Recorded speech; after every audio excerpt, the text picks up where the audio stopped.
So, here's something worth thinking about as you settle in tonight. Right now, as you lie there, your body is doing something that, by every reasonable measure, should be impossible. Your spine is holding your skull directly above your hips in a vertical line, balanced on top of a column that evolved to be horizontal.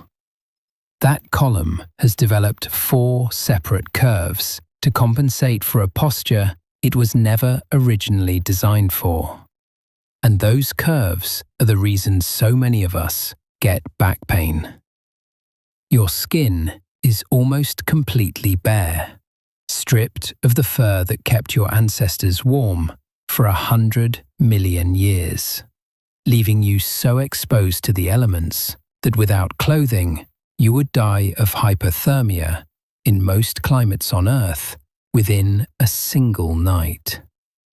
Your brain, that 3-pound organ sitting inside your skull, consumes roughly 20% of all the energy your body produces, which is an almost absurd amount, like running a sports car engine to power a reading lamp. And because that brain is so large, human babies have to be born essentially premature compared to every other primate, months before they are truly ready. Because if they waited any longer, their heads would be too big to fit through the birth canal. Every single one of these features, standing upright, bare skin, a grotesquely oversized brain, every single one of them should have been an evolutionary dead end, a recipe for extinction, an experiment that natural selection should have quietly discarded millions of years ago, the way it discarded 95% of every species that ever lived on this planet. And yet here you are, breathing, listening, lying on a mattress inside a building made of materials pulled from the earth by machines designed by a brain that burns 1/5 of your calories. You are the most improbable creature this planet has ever produced. The question is how. How did a series of apparent mistakes, a collection of adaptations that each made us weaker, slower, more vulnerable, more fragile, how did these things combine into the most dominant species in the history of life on Earth? Why did standing upright, which made us easy targets for every predator on the African savanna, not destroy us? Why did losing our fur, which stripped away our natural armor against cold and sun, not finish us off? Why did growing a brain so enormous that it made childbirth one of the most dangerous events in a woman's life? Why did that not simply select itself out of existence? And there is a deeper question still, one that gets at something unsettling about who we are. What if none of this was inevitable? What if human beings are not the result of some grand upward march of progress, but a freak accident? A combination of individually absurd ingredients that happen to come together in the right order, at the right time, on the right continent, under the right pressures. Like a recipe where every ingredient tastes terrible on its own, but together, in precisely the right proportions, they produce something no one could have predicted. That is what we are going to explore tonight. Slowly, one ingredient at a time.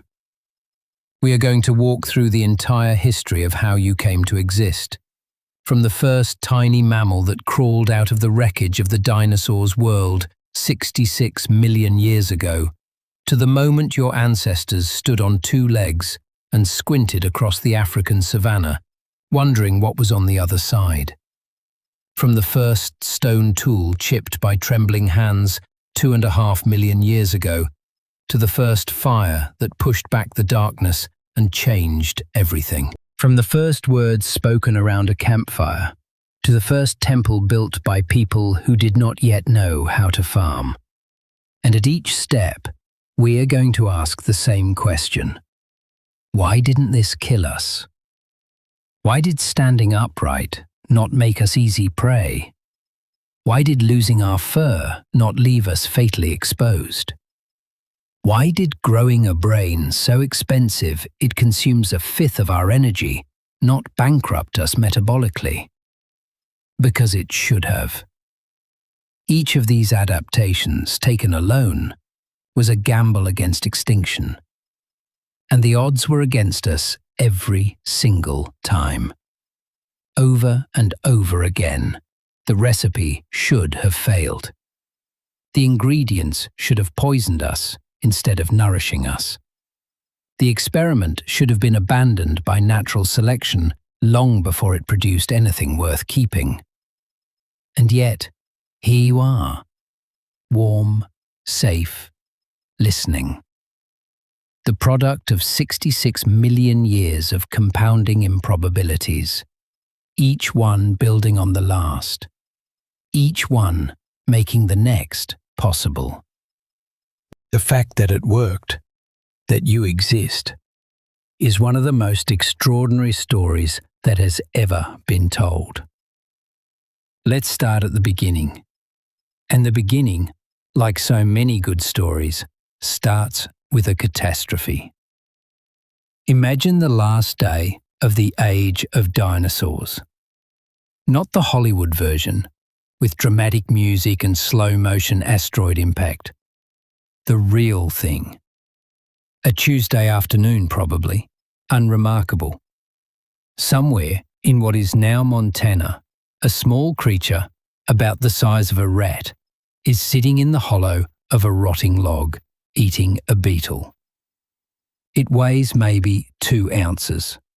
Its fur is brown. Its eyes are small and set to the sides of its head, like a mouse. Its heart is beating very fast, because its heart is always beating fast. Because being small in a world of giants means you run hot and you run scared. 1,800 miles to the south, an asteroid roughly 6 miles across has just entered the atmosphere at something like 12 miles per second. The creature in the log does not see it, does not hear it, does not know that in the next few minutes, its entire world is about to be unmade. The impact releases energy equivalent to 10 billion atomic bombs. Thousands of cubic miles of rock vaporize instantly. The shockwave circles the planet. Within hours, the sky goes dark. Within days, temperatures begin to plummet. Within weeks, photosynthesis essentially stops. Within months, the food chains that had sustained the largest animals the Earth has ever known are gone. 75% of all species on Earth die. The dinosaurs, which had ruled every terrestrial ecosystem for 165 million years, are finished. Not all at once. The dying takes months, years, decades in some places. But the direction is clear. The world that the dinosaurs built is over. And that creature in the log? It survives. It survives because it is small. Because small things need less food. Because it can eat insects and seeds and roots and the rotting remains of creatures much larger than itself. Because when the sun disappears behind a shroud of dust and ash, it can burrow underground and wait. Because being tiny and insignificant, which had been a disadvantage for 165 million years, is suddenly, in the wreckage of the old world, the only advantage that matters. Now, I want to be clear about something. That small creature is not human. It is not even close to human. If you saw it, you would call it a shrew or a rat and think nothing more of it. Between that creature and you lies 66 million years of evolution, an almost inconceivable distance in time. But every single feature of your body, every tooth, every bone, every nerve, every flicker of thought behind your eyes, traces back to that survivor in the log. It made it through. And because it made it through, eventually, impossibly, you exist. Here is what happens next. And this is where the first ingredient of our recipe comes together. Within about 1 million years of the asteroid impact, which sounds like a long time, but is nothing in evolutionary terms, mammals had begun to fill all those empty ecological niches that the dinosaurs had left behind. Some became grazers, some became predators, some took to the water, some took to the air, and some, a small group of insect-eating mammals with long fingers and big eyes, went into the trees. These are the earliest primates. They appeared around 65 million years ago, right in the aftermath of the extinction. They were tiny, probably weighing less than a pound. They had long tails and sharp little claws for climbing. They looked more like squirrels than like anything you would call a relative. But they had something that would eventually lead to you reading these words. They had forward-facing eyes. Think about that for a moment. Most mammals have eyes on the sides of their heads. Horses, deer, rabbits. They all have that wide-set gaze that gives them nearly 360 degrees of vision. And that makes perfect sense if you are prey. You need to see predators coming from every direction. Peripheral vision keeps you alive. But forward-facing eyes do something else entirely. They sacrifice that panoramic awareness for something that, in a tree, is far more valuable. Depth perception. When both your eyes face forward, their fields of vision overlap. Your brain can compare the slightly different images from each eye and calculate precise distances. This is called stereoscopic vision, and it is absolutely essential for one thing in particular: jumping between branches without falling to your death. Those early primates were living in a three-dimensional maze of branches and gaps and leaves. A miscalculated leap, even by an inch or two, and you were dead. Not injured, dead. The forest floor was not forgiving. Natural selection was immediate and absolute. Primates with better depth perception survived. Primates without it fell, and fell, and fell. Until only the ones with the best forward-facing, depth-calculating, distance-judging eyes were left. Let me say that again because it matters. The reason you can catch a ball thrown across a room, the reason you can thread a needle, the reason you can judge whether a car is far enough away to cross the street, all of it traces back to tiny, frightened mammals leaping between branches 65 million years ago, where a single miscalculation meant death. Over millions of years, this pressure refined primate vision to extraordinary precision. We became the best distance-judging mammals on the planet. And something else happened alongside the improvement of the eyes.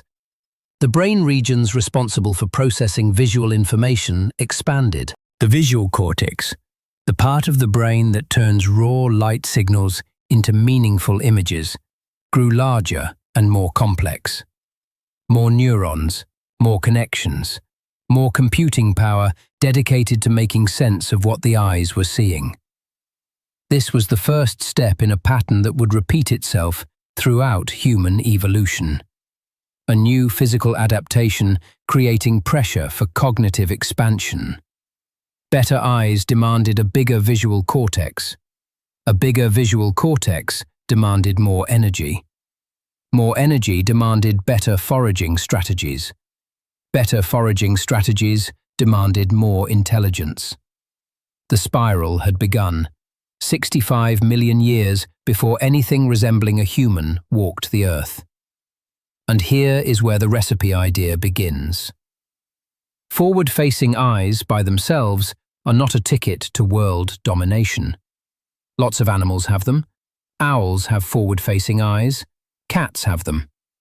These animals did not build cities or write symphonies.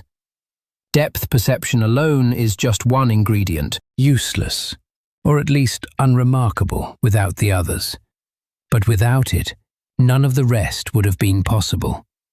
Without those eyes, our ancestors would never have developed the hand-eye coordination needed to make tools. They would never have been able to throw a spear with accuracy.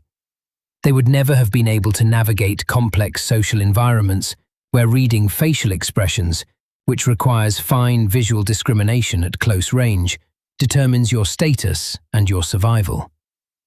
The eyes came first. The eyes were the foundation. And they came from a catastrophe that killed almost everything, and from the daily terror of falling out of trees. An asteroid and gravity. That is where you start. But the eyes needed something to work with. They needed a partner. Something that could take the information those eyes provided, all that precise distance data, all that fine visual detail, and translate it into physical action. They needed hands. And hands, as it happens, are the second ingredient. An ingredient that emerged from the same trees around the same time for many of the same reasons. And one that would prove just as absurd, just as unlikely, and just as essential as the first. For about 10 million years after the extinction of the dinosaurs, primates climbed the way most small mammals climb. They gripped branches with their whole hands, using sharp claws to dig into bark, holding on with friction and puncture rather than with any kind of precision grip. It worked. It was clumsy, but it worked. Think about how a squirrel climbs a tree. That frantic, claw-driven scrabble up the trunk. Our earliest primate ancestors moved through the canopy in much the same way. And then, around 55 million years ago, something changed. A mutation, probably subtle at first, altered the structure of the primate hand.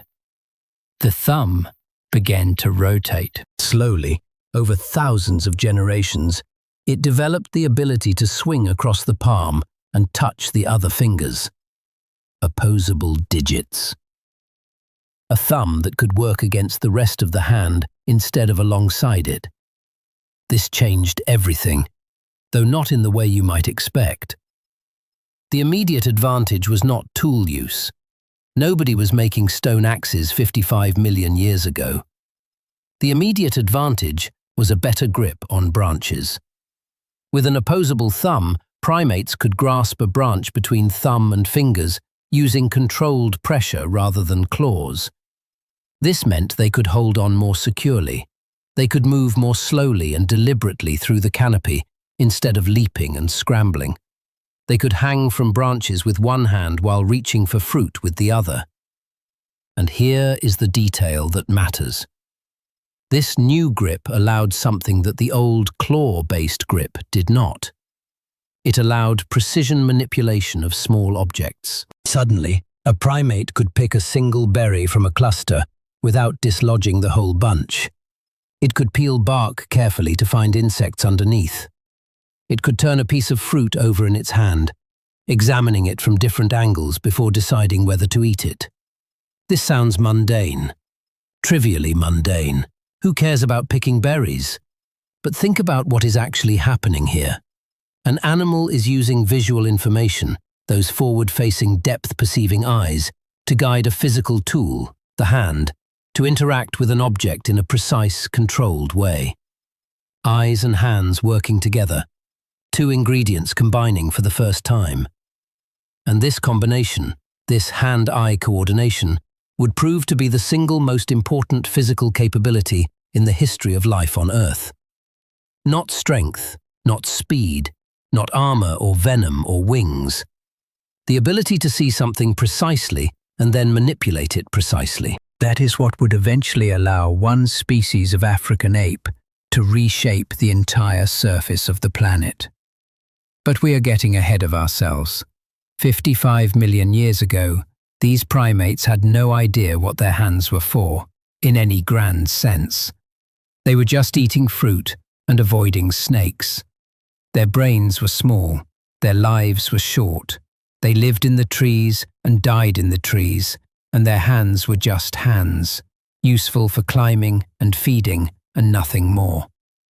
The real significance of the opposable thumb would not become apparent for another 50 million years. That is a staggering amount of time to wait for a payoff. 50 million years during which this ingredient, this remarkable adaptation, just sat there in the primate body plan, doing essentially nothing remarkable. Like a bottle of rare spice sitting on a shelf for decades, waiting for the cook who would know what to do with it. And for millions of years, that was exactly the situation. Primates with excellent depth perception and precise, grasping hands dominated the forest canopy. They found food more efficiently than their competitors. They avoided falls more successfully. They manipulated their environment more effectively. But they were still just tree-dwelling mammals, remarkable for their sensory and manual abilities, but confined to a single ecological niche, the forest. They could not have imagined, if they could have imagined anything at all, that those same hands would one day split atoms and play piano concertos. During those 50 million years, a great deal happened. Around 40 million years ago, South America separated from Africa as the continents continued their slow drift. A population of primates found themselves stranded on the South American side, isolated from their African cousins by a widening Atlantic Ocean. They evolved in their own direction, developing prehensile tails, those wonderful grasping tails that spider monkeys and howler monkeys use like a fifth limb. Their descendants are still in those South American forests today. But the primates that stayed in Africa and Asia, the old world primates, they took a different path. Around 30 million years ago, a new group emerged from among them. Animals that were larger, had more flexible shoulders, and crucially, had significantly larger brains relative to their body size. These were the early apes. Now, apes are different from monkeys in ways that matter for our story. They lack tails. They have shoulder joints that allow them to swing from branches rather than just running along the tops of them. And their brains, even at this early stage, were roughly 50% larger than those of comparable monkeys. Why larger brains? Because the forests were changing, the climate was shifting, global temperatures were dropping, Rainforests were contracting, being replaced by more seasonal, more unpredictable environments. And in unpredictable environments, memory matters. The ability to remember where food grows, which trees bear fruit in which season, where water can be found during dry months. That mental mapping ability gave larger-brained apes an edge over their smaller-brained relatives. Larger brains also helped with something else: social life. Early apes lived in groups of 20 to 50 individuals, and these groups had hierarchies, alliances, rivalries.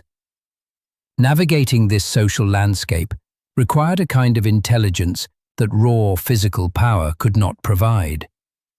You had to remember who your friends were, who owed you favors, who might betray you if given the opportunity. The smartest apes, the ones who could read social situations most accurately, got better access to food, better mates, better protection. Natural selection was beginning to favor intelligence. And once that process began, it accelerated. Because intelligence, unlike armor or speed, feeds back on itself. Smarter individuals create more complex social groups, which in turn favor even smarter individuals, which creates even more complex social dynamics. A spiral, a feedback loop, one that, over millions of years, would produce the most complex organ in the known universe. But that organ was still a very long way off. For now, around 20 million years ago, the apes were thriving. Dozens of species had spread across Africa and Eurasia. Some were small, gibbon-like acrobats of the canopy. Others were enormous. Gigantopithecus, the largest primate that ever lived, could reach 10 feet in height and weigh over 1,000 pounds. Most fell somewhere in between. And then the world changed again. Starting around 14 million years ago, global temperatures dropped further. Ice began forming at the poles year-round. Rainforests kept shrinking. Grasslands appeared, and the apes, those forest specialists, were in trouble. Most ape species went extinct, simply vanished, unable to adapt to environments that demanded something they did not have. By 10 million years ago, ape diversity had collapsed from dozens of species to just a handful. But the survivors were special. They were the ones flexible enough to handle change, the ones whose brains were large enough to figure out new strategies when old ones stopped working, the ones whose hands were dexterous enough to exploit new food sources. And among these survivors, somewhere in East Africa, between 10 and 7 million years ago, a population of apes found itself in a landscape that was transforming rapidly. The East African Rift, that massive geological scar, was opening up. Mountains rose along the Rift Valley, blocking moisture from the Indian Ocean. East of the mountains, the climate dried. Dense forests gave way to patchy woodland, islands of trees separated by open grassland. For an ape, this was a crisis. Apes need trees. Trees mean food, shelter, safety. When the trees thinned out, most apes retreated westward, following the forests as they shrank. Their descendants became the chimpanzees, bonobos, and gorillas we know today, animals that remain primarily forest dwellers. But some apes stayed.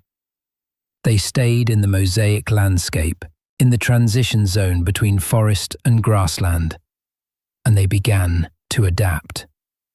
And the first adaptation they developed, the third ingredient in our recipe, was perhaps the strangest and most counterintuitive of them all. They stood up. They stood up on two legs in a world full of predators that could outrun them on four. And that should have killed them. Let's be very clear about something. Walking on two legs is, from a pure engineering standpoint, a terrible idea. Consider the alternative. Four-legged animals distribute their weight across 4 points of contact, which gives them stability, speed, and power. A chimpanzee on all fours can move through forest undergrowth with remarkable agility. A quadrupedal predator, a lion, a hyena, can accelerate to speeds that no bipedal creature can match. 4 legs are stable. 4 legs are fast.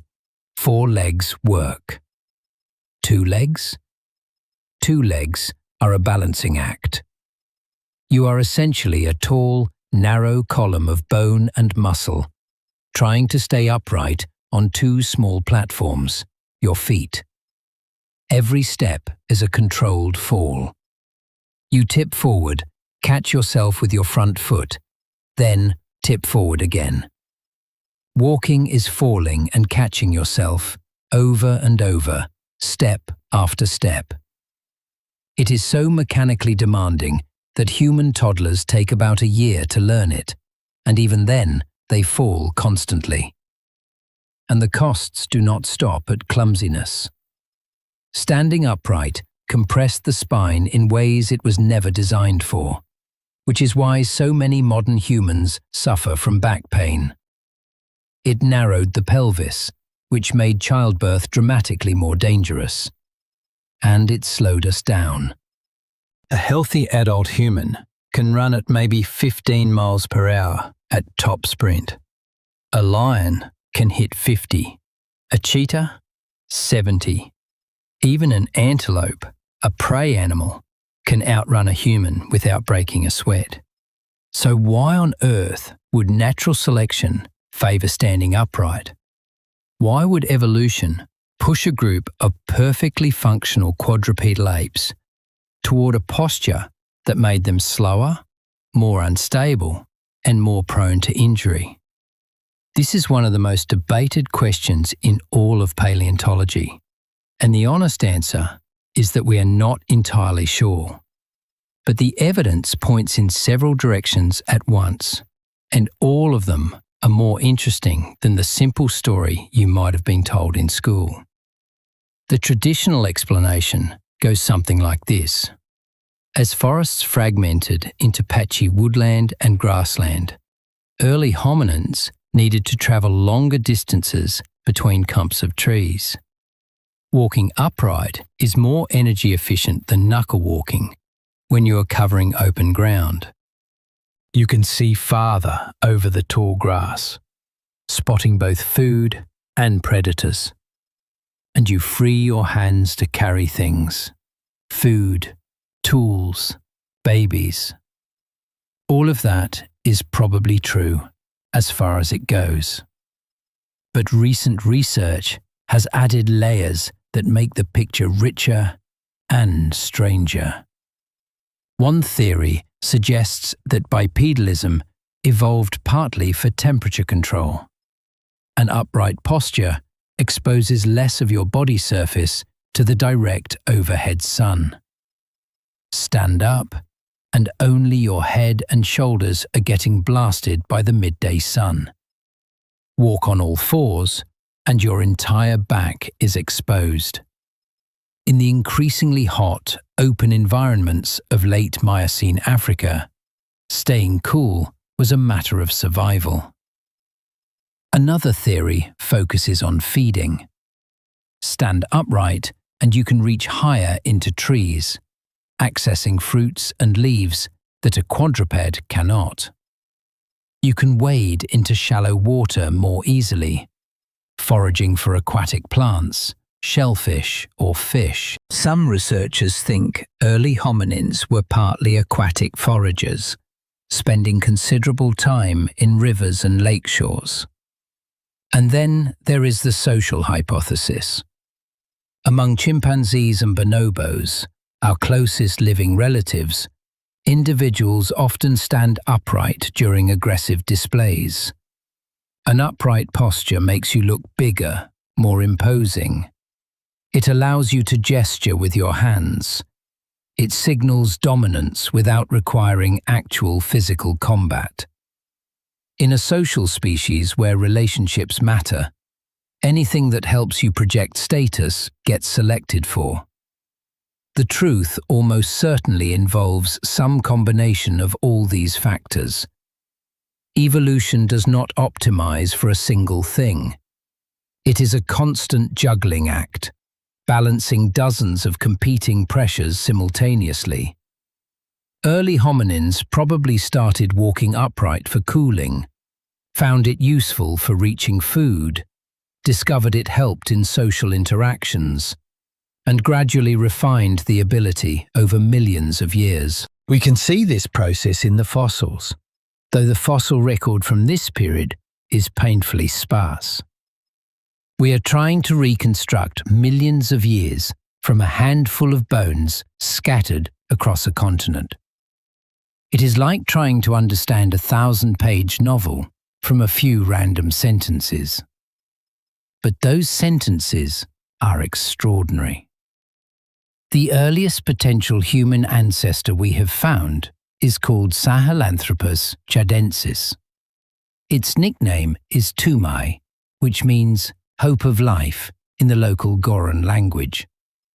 When paleontologist Michel Brunet and his team found this skull in Chad in 2001, it was roughly 7 million years old, right around the time that genetic studies suggest the human and chimpanzee lineages diverged.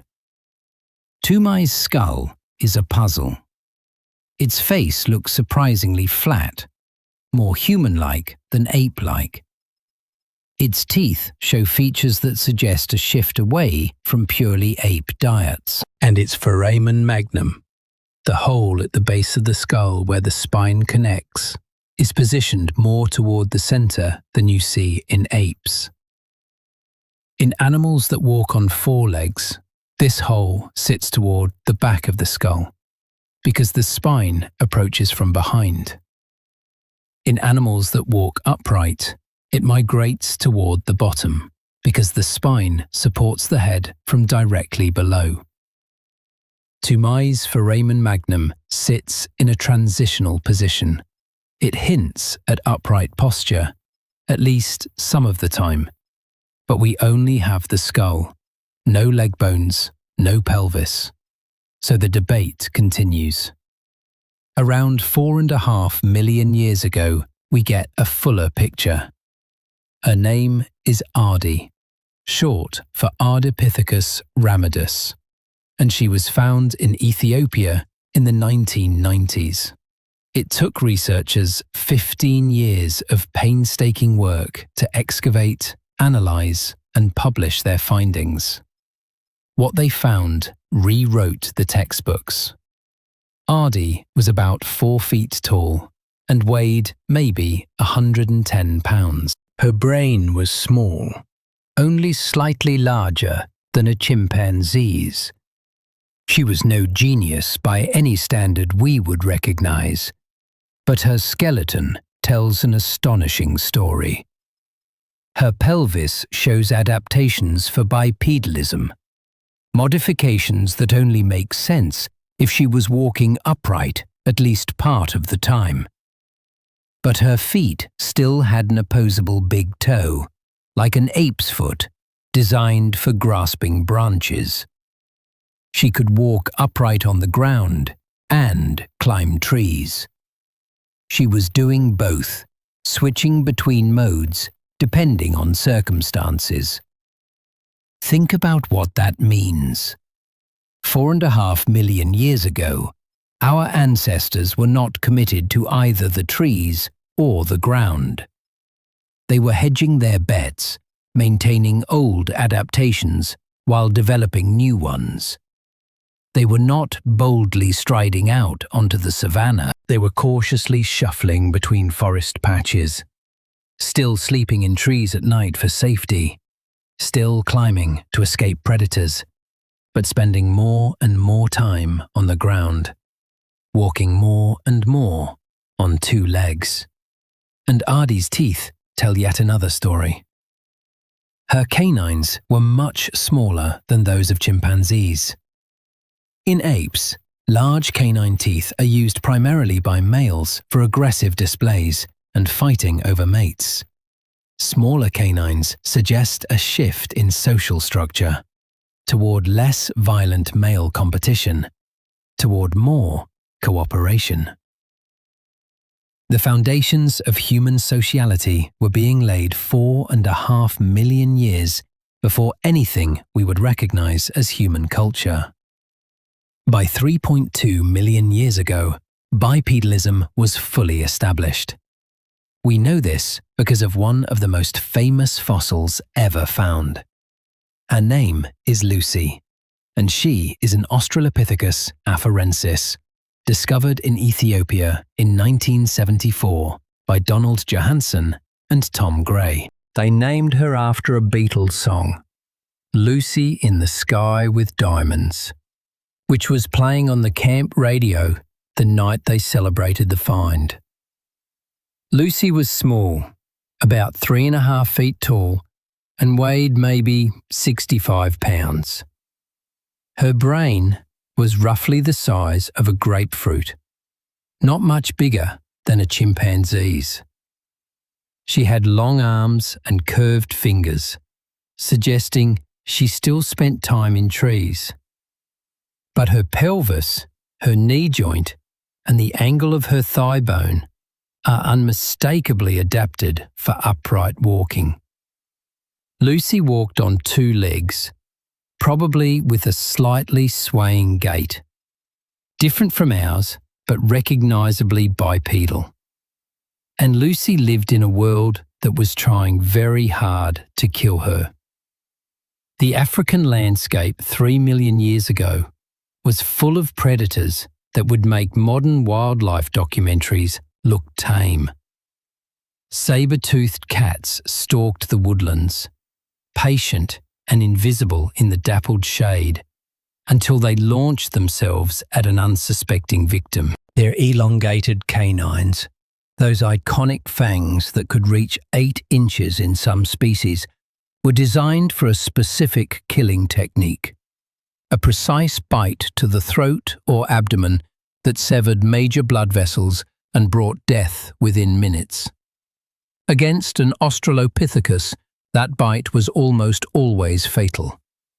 Giant hyenas, much larger than their modern descendants, roamed in coordinated groups that could run down prey over long distances and crush bone, with jaws that exerted more pressure per square inch than any living land predator. Enormous crocodiles, some reaching 20 feet in length, lurked in the rivers and waterholes where Australopithecus went to drink. The approach to water was one of the most dangerous moments in the day. You needed water to survive.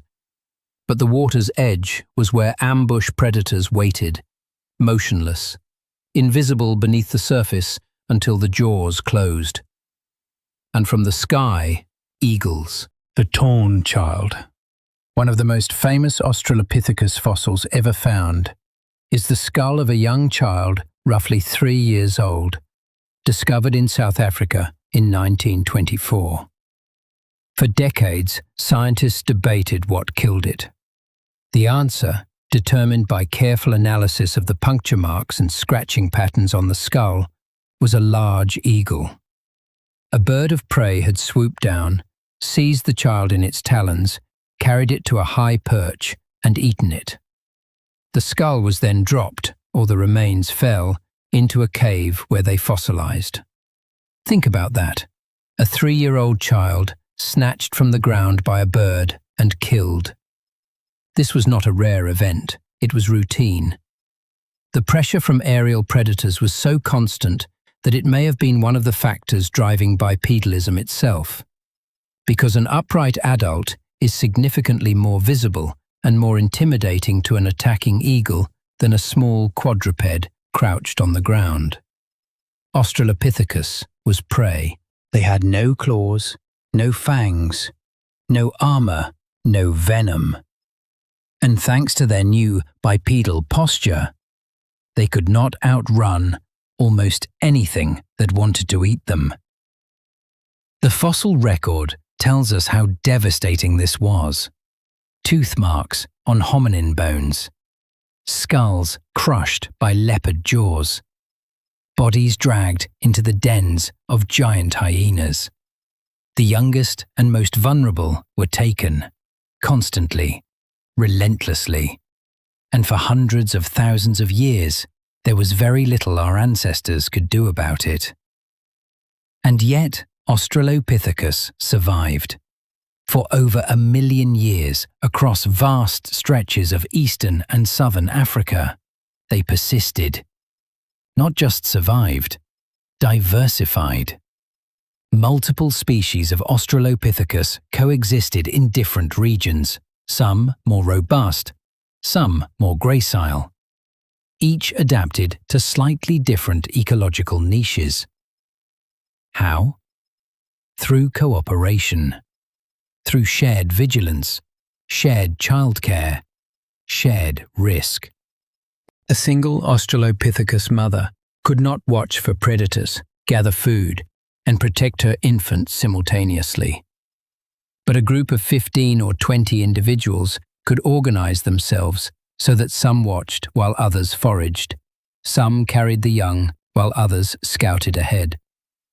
When a predator was spotted, the alarm could be raised quickly enough for the group to retreat to the safety of trees, which they could still climb with agility thanks to those curved fingers and long arms inherited from their ape ancestors.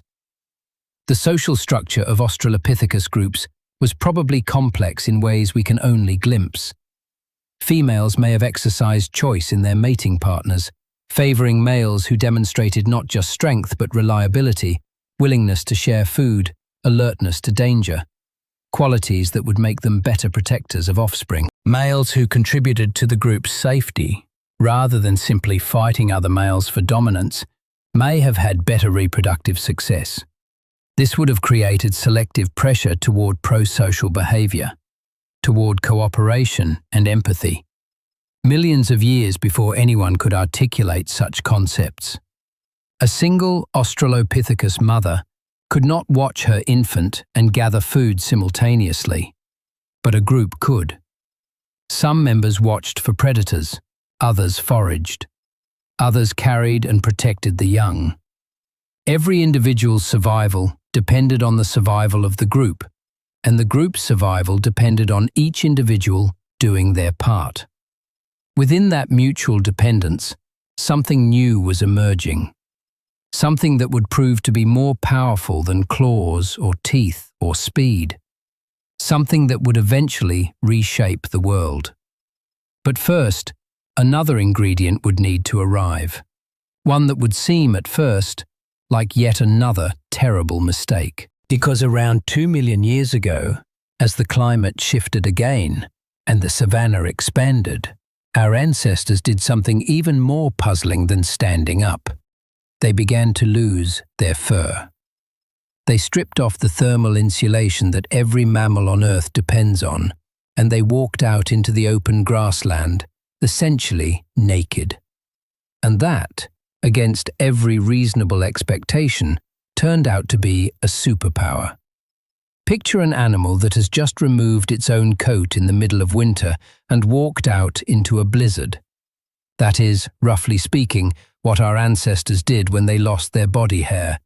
Except they did it over hundreds of thousands of years, and the blizzard was not cold, but heat.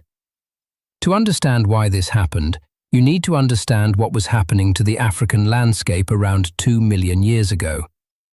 The forests that had sheltered our ancestors for millions of years were retreating further. The grasslands were expanding, and on those grasslands, enormous herds of herbivores, antelopes, wildebeests, zebras, moved in seasonal patterns, following the rain and the fresh growth. These herds represented an extraordinary source of nutrition. Meat and fat, concentrated calories, the kind of food that could sustain a large brain if only you could get your hands on it. And our ancestors, those small, slow, bipedal primates with their clever hands and their sharp eyes, desperately wanted in. There was a problem though. Several problems actually.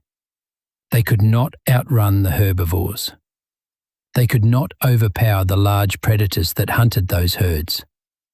They did not have the teeth, or the claws, or the raw muscle to compete with lions and hyenas for fresh kills. They were, by any objective measure, the least qualified predators on the savanna. This is where we need to talk about a species called Homo erectus. And Homo erectus changes everything. Around 1.9 million years ago, a new kind of hominin appears in the fossil record, and it looks startlingly different from the Australopithecus species that came before. Homo erectus was taller, some individuals reaching nearly 6 feet. Their body proportions were much more modern, with long legs, shorter arms, a narrow pelvis, and a torso built for endurance rather than climbing. Their brains were significantly larger, averaging about 1,000 cubic centimeters, nearly double that of Australopithecus, and about 2/3 the size of a modern human brain. But the most important change was invisible. It happened under the skin, or rather, It happened because the skin itself changed. Homo erectus had far less body hair than its predecessors, and it had something else instead. Something that no other primate, and very few mammals of any kind, possess in such abundance. Sweat glands. Millions of them, spread across the entire body surface, capable of producing liters of perspiration per hour. Why would an animal trade fur for sweat? The answer lies in physics. Specifically, in the physics of heat dissipation. When you exercise strenuously, your muscles produce heat. If that heat builds up faster than your body can shed it, your core temperature rises. And if your core temperature rises too far, your organs start to fail.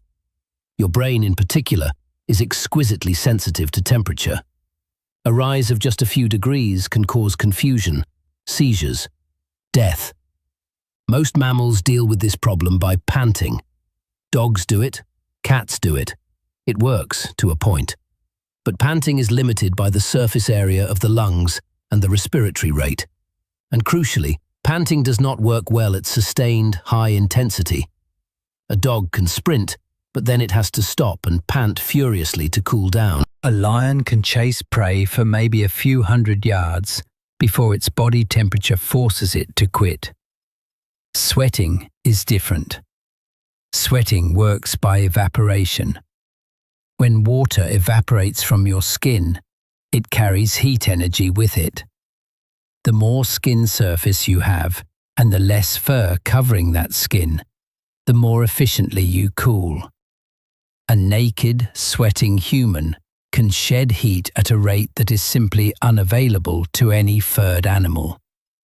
And this changed the rules of the game, because it meant that our ancestors could do something that no other predator on the savannah could do. They could run. Not fast. A healthy human at top sprint is pitiful compared to almost any four-legged animal. But they could run for a long time, hours, in the heat of midday, under the blazing sun, when every other predator was lying in the shade, panting, waiting for the cool of evening. This is called persistence hunting, and it is the oldest and perhaps the most extraordinary hunting strategy ever devised by any animal. The idea is simple. You do not need to catch your prey. You just need to keep it moving, keep it running, never let it rest, because you can cool yourself and it cannot.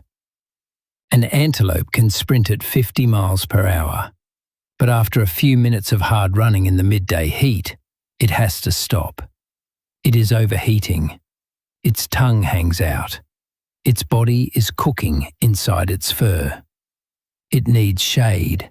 It needs rest. It needs time for its body temperature to drop. But before it can recover, the hunters appear again, jogging, sweating, relentless. Not fast, but always moving.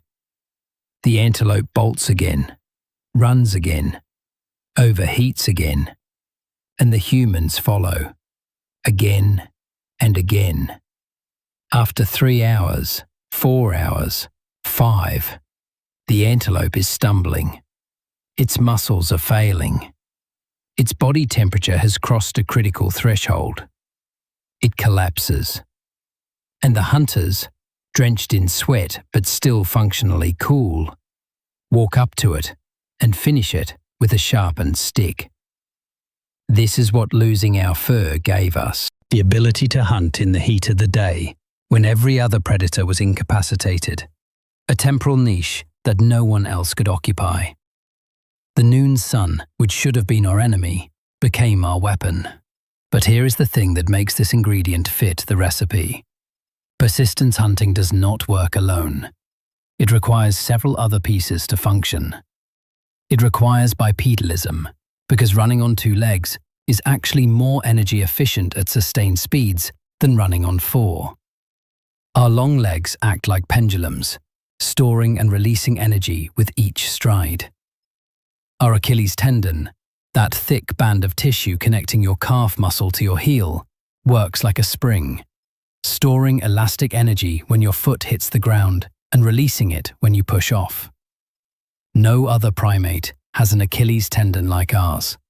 It is an adaptation specifically for running, and without it, sustained endurance running would be metabolically impossible. Our upright posture minimizes the body surface exposed to the overhead sun. Our relatively narrow waist allows our upper body to rotate independently of our hips, providing balance during running that a stiff-trunked quadruped cannot match. Those mistakes from the previous chapter, standing upright, narrowing the pelvis, they suddenly become advantages in this new context. There is even a muscle in the back of your head, the nuchal ligament, that exists primarily to stabilize your skull during running. Chimpanzees do not have it. Australopithecus did not have it. Homo erectus did. It is a runner's muscle, and you have it because your ancestors ran prey animals to death under the African sun 2 million years ago.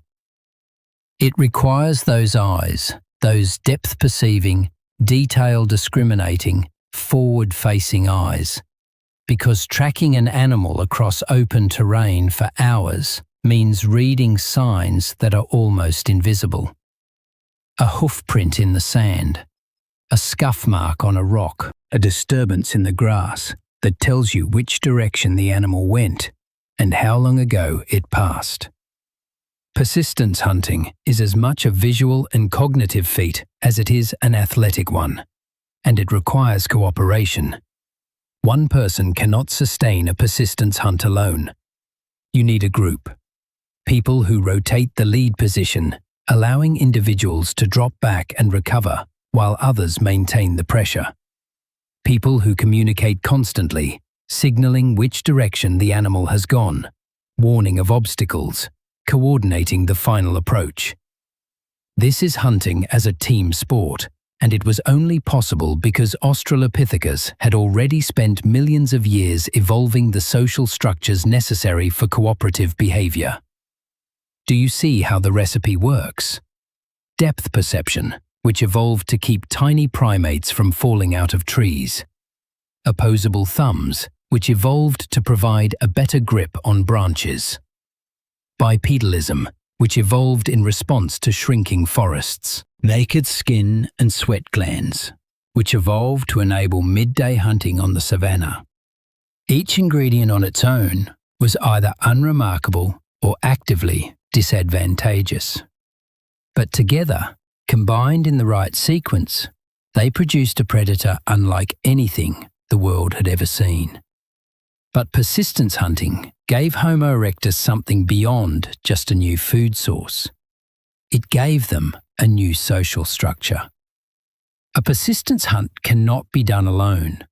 You need scouts to find the tracks. You need runners who rotate the lead, allowing some to recover while others maintain the pressure. You need people back at the campsite watching the children and maintaining the fire.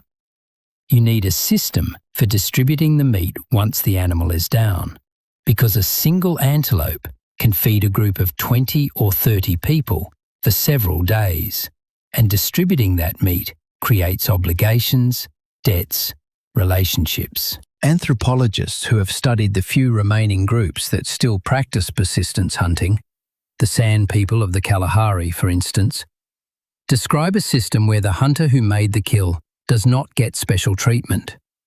In fact, the opposite is true. The meat is shared according to rules that everyone understands. Rules that ensure nobody goes hungry and nobody gets too powerful. The hunter is expected to be modest about his success. Others joke about his catch, calling it scrawny, small, barely worth eating. This ritual humility prevents any individual from using a successful hunt to dominate the group. We cannot know whether Homo erectus had exactly these social patterns, but the logic of their hunting strategy required cooperation, coordination, and some form of equitable sharing. Because without those things, the group falls apart. And without the group, no individual survives. And Homo erectus was changing in other ways too. Their bodies show clear signs of reduced sexual dimorphism compared to earlier hominins. Males and females were becoming more similar in size.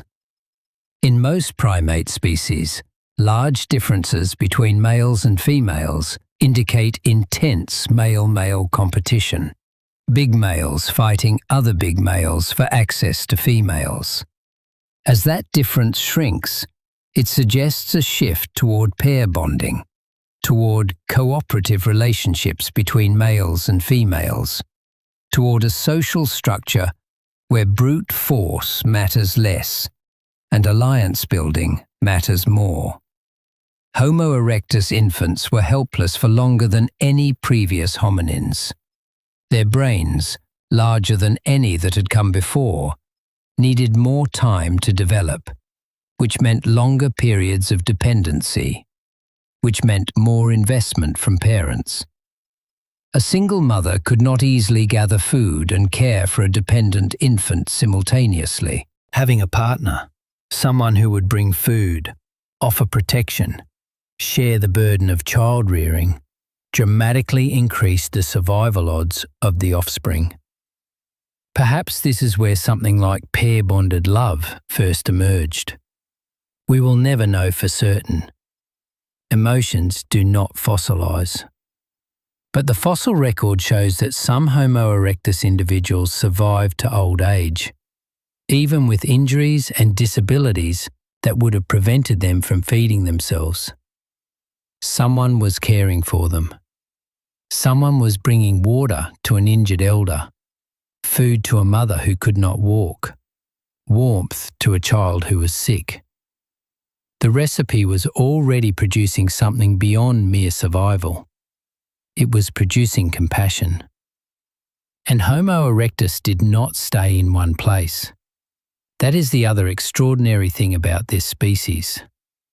While Australopithecus had been confined to eastern and southern Africa, Homo erectus left. They walked out of Africa, through the Nile corridor and the Sinai, into the Mediterranean Levant and the Caucasus. From there, they spread east, reaching India, China, and the Indonesian archipelago. They may have reached the island of Java by taking advantage of lowered sea levels during glacial periods, walking across land bridges that no longer exist. In Eurasia, they encountered a world very different from the African savannas where they had evolved. Cold winters, dense forests, animals they had never seen before, woolly rhinoceroses, cave bears, giant hyenas larger and more powerful than their African cousins. Every new environment demanded new solutions, new tools, new strategies. They adapted. They learned to cover their bodies with animal hides to survive the cold, cleaning the skins and drying them over fire. They crafted heavier stone tools, suited to different materials and different tasks. They developed increasingly complex methods of communication, gestures and vocalizations that were richer and more nuanced than anything their ancestors had possessed, though still far from true language. Homo erectus endured for nearly 2 million years, which makes them one of the longest surviving species in our entire lineage. 2 million years. Let that number sit with you for a moment. Our own species, Homo sapiens, has existed for roughly 300,000 years. Homo erectus lasted almost 7 times as long. Whatever they were doing it well. And they were able to do all of this because of an adaptation we have not discussed yet. One that would prove to be the most transformative single technology in human history. More important than the wheel, more important than writing, more important than the computer. They learned to use fire. Nobody knows exactly when our ancestors first controlled fire. The evidence is frustratingly ambiguous. There are sites in Africa dating to 1.5 million years ago, where charred bones and heated stones suggest the presence of fire. But it is hard to distinguish a campfire from a natural brush fire sparked by lightning. The question of whether Homo erectus could reliably create fire, or merely carried and maintained natural fires, remains open. What we do know is that by about 1 million years ago, fire had become a regular feature of hominin life, and the consequences were staggering. Not dramatic, not explosive, but slow and deep and irreversible.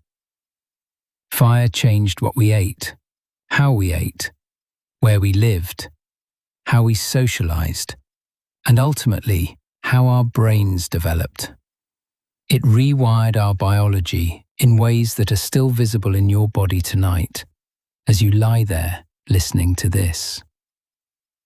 Let's start with what seems like the most mundane effect: cooking. Before fire, our ancestors ate raw food. Raw meat, raw roots, raw tubers, raw fruit, raw everything. And raw food is hard. Literally hard. It requires enormous jaw muscles and powerful grinding teeth to break down. The thick, tough fibers of a raw tuber can take half an hour of constant chewing to process. Raw meat is stringy and resistant. Eating a meal was physical labor, sometimes occupying hours of the day. Cooking changes that equation fundamentally. Heat breaks down the long-chain molecules in food, denaturing proteins and gelatinizing starches, making them softer and easier to chew. A cooked root that would take 30 minutes to process raw can be chewed and swallowed in a few minutes. A piece of cooked meat practically falls apart in your mouth compared to its raw equivalent. This means two things. First, you spend far less time and energy chewing. Second, you extract far more nutrition from the same amount of food, because cooking essentially pre-digests some of the complex molecules, making them more accessible to your intestines. And here is where it gets really interesting. Over time, as cooking became a regular part of hominin life, natural selection began to reshape the jaw and teeth. The massive molars and powerful jaw muscles that were necessary for processing raw food became less necessary. Jaw muscles weakened, teeth got smaller. The skull changed shape because those powerful jaw muscles had been anchoring to ridges on the top and sides of the skull, and as the muscles shrank, the ridges smoothed out. And that freed space. Space on the top and sides of the skull. Space that a growing brain could expand into. This is one of those connections that sounds almost too neat to be true, but the evidence supports it. The reduction in jaw size and the expansion of brain size in the hominin fossil record track each other remarkably closely. As the jaw shrank, the brain grew. Fire, through cooking, literally made room for intelligence. But cooking did something else, something even more profound. It roughly doubled the number of plant species that our ancestors could eat. Many wild tubers and roots contain toxins, compounds that cause anything from stomach cramps to organ failure if consumed raw. But heat breaks down those toxins. It neutralizes them. A root that would poison you raw becomes perfectly safe and nutritious when roasted in the coals for an hour. Think about what this meant for a species trying to survive in unpredictable environments. Suddenly, the food landscape doubled. Plants that had been inedible for millions of years were now available as food sources. And in a world where drought or seasonal change could eliminate your usual food supply at any time, having twice as many options could mean the difference between survival and starvation. There is evidence for this dietary revolution in the most unlikely places. Coprolites, fossilized feces, from archaeological sites across Africa and Europe. When scientists analyze these under microscopes, they find an extraordinary variety of plant remains. Seeds from dozens of different species, pollen from flowers, fragments of roots, bark, and leaves. The people who left these remains were eating everything, not specialists, but omnivores, capable of extracting nutrition from virtually any environment they found themselves in. Dental calculus, the hardened plaque that builds up on teeth, tells the same story. When archaeologists scrape it from ancient skulls and examine it under high-powered microscopes, they find plant starches from across the botanical spectrum, wild grains, root vegetables, nuts, berries. Our ancestors were not picky eaters. They were opportunists. And fire is what made that opportunism possible. But cooking was only part of what fire gave us. Fire also gave us the night. Before fire, the hours between sunset and sunrise were a time of vulnerability. Predators that hunted by darkness, leopards, hyenas, snakes, moved freely while our ancestors huddled in whatever shelter they could find, blind and helpless. Night was a wall that cut the day in half. You could only be active, only forage, only socialize, only live for as long as the sun was up. Fire pushed that wall back. A campfire creates a circle of light and warmth in the darkness. Predators, almost universally, avoid fire. They have no experience with it, no way to understand it, and something about the flickering light and the heat triggers a deep, instinctive aversion. A group of hominins gathered around a fire was essentially invulnerable to nocturnal predators. The terror that had governed nighttime behavior for millions of years simply vanished. And in the safety of that firelit circle, something new became possible. Social time. Time that was not consumed by foraging or hunting or watching for predators. Time that could be spent simply being together. Picture it. The sun has gone down. The savannah is dark, and from the darkness come the sounds you have feared since birth. The cough of a leopard, the distant whooping of hyenas, the rustle of something moving through the grass. For millions of years, these sounds meant terror, vulnerability, the long hours of crouching in a tree or a rocky crevice, hoping to survive until dawn. But now there is a fire, and around that fire there is a circle of warm light, maybe 15 feet across, that the predators will not enter. Within that circle, your group is gathered. 10, 15, 20 people. The fire crackles and pops and sends sparks spiraling upward into the dark sky. The faces around you are lit from below, their features shifting in the flickering light. Children are drowsing against their mothers. An old man is cracking marrow bones with a stone, sucking the rich fat from inside. Somebody is scraping a hide, the rhythmic sound mingling with the fire's crackling.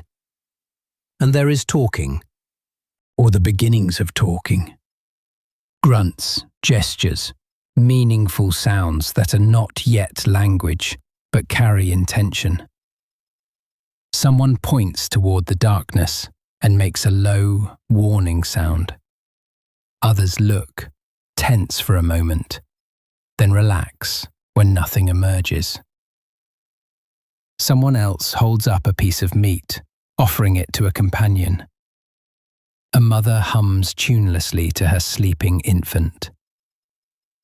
This scene, or something very like it, played out every night for hundreds of thousands of years. And within it, in that protected space of warmth and light, the social bonds that held the group together were maintained and strengthened. Some researchers believe that fireside socializing was a crucial driver of human cognitive evolution. When you have time to sit and watch and think, without the constant low-grade terror of potential predation, your mind can wander.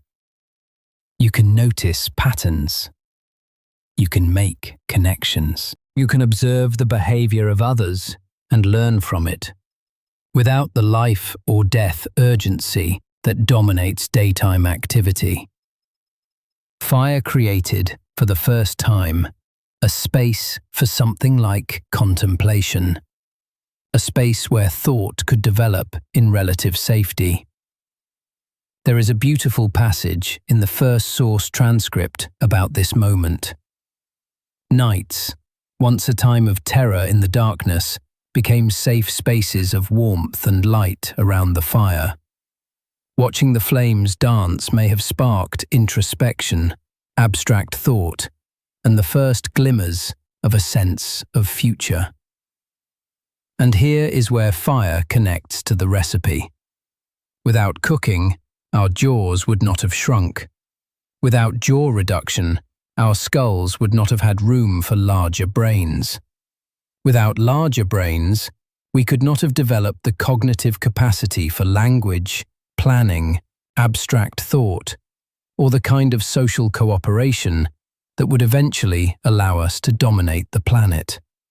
Fire was the ingredient that unlocked the brain. And the brain, as it turned out, was the most expensive, most dangerous, most improbable, and most transformative ingredient of them all.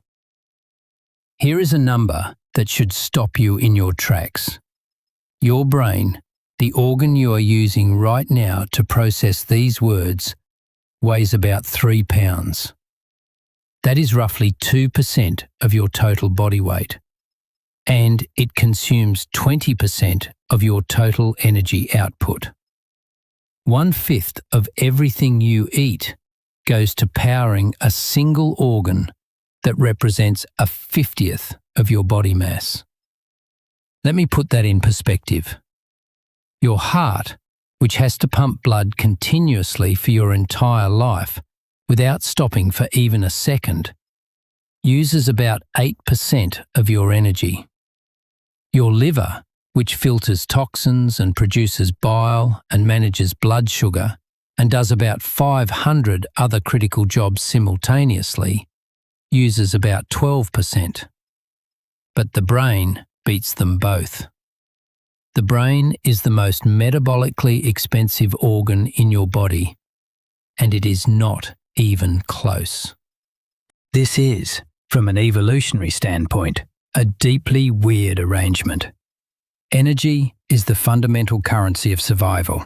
Every calorie you consume is a calorie that was hard-won, dug from the ground or chased across the savannah or scraped from the inside of a bone. Wasting energy is something natural selection punishes severely. Animals that burn more calories than they need die faster, reproduce less, and leave fewer descendants. So why would evolution build an organ that costs so much to run? What could possibly justify diverting 1/5 of your energy to a blob of fatty tissue inside your skull, when that energy could be spent on muscles, on immune defenses, on reproduction? The answer is that the brain had to pay for itself. Every incremental increase in brain size, every additional gram of neural tissue, had to provide a survival advantage that outweighed its enormous metabolic cost. And for millions of years it did, but barely, and at terrible cost. We can trace the growth of the hominin brain through the fossil record with remarkable precision. Skulls preserve well, and the inside of a skull is essentially a cast of the brain it once contained. So paleontologists can measure brain volume across species and across time, and the pattern is clear. Around 3 million years ago, Australopithecus had a brain of about 450 cubic centimeters, roughly the size of a chimpanzee's. By 2.3 million years ago, Homo habilis had expanded to about 600 cubic centimeters. Homo erectus, around 1.8 million years ago, reached roughly 1,000. By 500,000 years ago, the species we call Homo heidelbergensis had brains in the range of 1,100 to 1,300 cubic centimeters, which overlaps with the modern human range. And Homo sapiens, appearing around 300,000 years ago, averages about 1,400. That is a tripling in brain volume over about 3 million years. In evolutionary terms, that is fast. Very fast. It suggests intense and sustained selective pressure favoring larger brains, generation after generation, for 3 million years straight. And here is a detail that David Reich emphasizes, one that complicates the picture in fascinating ways. This increase in brain size was not limited to the lineage leading to Homo sapiens. It happened in parallel across multiple human lineages in Africa and in Eurasia, roughly simultaneously. The Neanderthal lineage, evolving in Europe, achieved brain sizes equal to or greater than ours. The Denisovan lineage, evolving in Asia, appears to have followed a similar trajectory. Whatever selective pressures were driving brain expansion, they were operating globally, across the entire range of the human genus. Reich suggests that this parallel expansion might not be truly independent. Despite being spread across different continents, human populations may have been sufficiently interconnected through occasional migrations and interbreeding that the selective pressure and the genes underlying it could spread across the entire species range. Africa and Eurasia, connected by the land bridge of the Middle East, were not separate worlds. They were parts of a single, if loosely connected, evolutionary arena. People moved, slowly, over thousands of years, from one region to another, carrying genes and cultural knowledge with them. But what was driving that pressure? What was so valuable about a bigger brain that it was worth the staggering metabolic cost, the increased risk in childbirth, the extended period of helpless infancy that a large brain demands? The answer lies in tools, not just the physical objects, though those mattered, but in the cognitive revolution they represented. Let's go back to the beginning of this cognitive explosion, around 2.6 million years ago. In a landscape of scattered acacia woodland and open grassland in eastern Africa, a new species appeared. Homo habilis. The name means handyman, and it was given by Louis Leakey, who found the first specimens at Olduvai Gorge in Tanzania in the 1960s. Habilis was small, standing only about 3.5 to 4 feet tall, with a brain of around 600 cubic centimeters, roughly 50% larger than Australopithecus. And associated with habilis, at site after site, were stones. Stones that had been deliberately struck to create sharp edges. These are what scientists call the Oldowan tradition. They look simple, crude even. Just cobbles struck against each other to produce sharp-edged flakes. You might walk right past one on a riverbank without realizing it was an artifact. But those sharp flakes changed the survival equation for Homo habilis in ways that are hard to overstate. With a stone flake, you could slice through the hide of a dead animal that your bare hands could never penetrate. You could cut meat away from bone. You could crack bones open to access the marrow inside, one of the most calorie-dense foods available in the African landscape. You could sharpen a stick into a digging implement for extracting roots and tubers. You could process plant fibers for cordage. Homo habilis was not a hunter, not yet. They were scavengers, following the large predators, the saber-toothed cats and the giant hyenas, and moving in quickly after a kill to claim whatever the predators left behind. A few people standing watch while others cut and scraped with their stone flakes, working fast because the predator might return at any moment. It was dangerous, furtive, desperate work. But the payoff, concentrated animal protein and fat, was enormous. And it was only possible because of those flaked stones. And making even these seemingly simple tools requires something that no other animal on Earth can do. You have to hold a stone, look at it, and imagine the shape hidden inside it. You have to picture, in your mind, the flake you want before it exists. Then you have to strike the stone at precisely the right angle, with precisely the right force, to make your mental image real. This is predictive thinking, planning, the ability to envision a future state and then act to bring it about. No chimpanzee can do this. Chimpanzees use tools, yes. They strip twigs to fish for termites. They use rocks to crack nuts. But they do not shape their tools. They do not modify a natural object according to a preconceived design. The leap from using a found object to crafting a designed tool is cognitive, not manual. It requires a kind of thinking that demands more brain. And the tools got more complex. Around 1.7 million years ago, the Acheulean tradition emerged. Acheulean tools are those iconic, teardrop-shaped hand axes that you see in museum cases, beautifully symmetrical, worked on both sides to create a cutting edge that runs around the entire periphery. Making one of these requires dozens of carefully planned strikes, each one building on the last, each one requiring the maker to hold a mental model of the final shape and work toward it step by step. These hand axes were the Swiss army knives of their era. You could use them for butchering, for woodworking, for digging, for scraping hides, for cracking nuts. And the remarkable thing about them is their consistency. Acheulean hand axes found in Kenya look essentially the same as those found in England or India or Israel.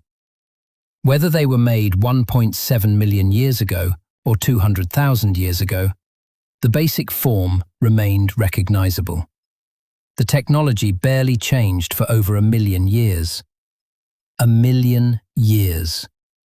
Think about that for a moment. The entire span of recorded human history, everything from the invention of writing to the smartphone in your pocket, fits into about 5,000 years. 1 million years is 200 times that span.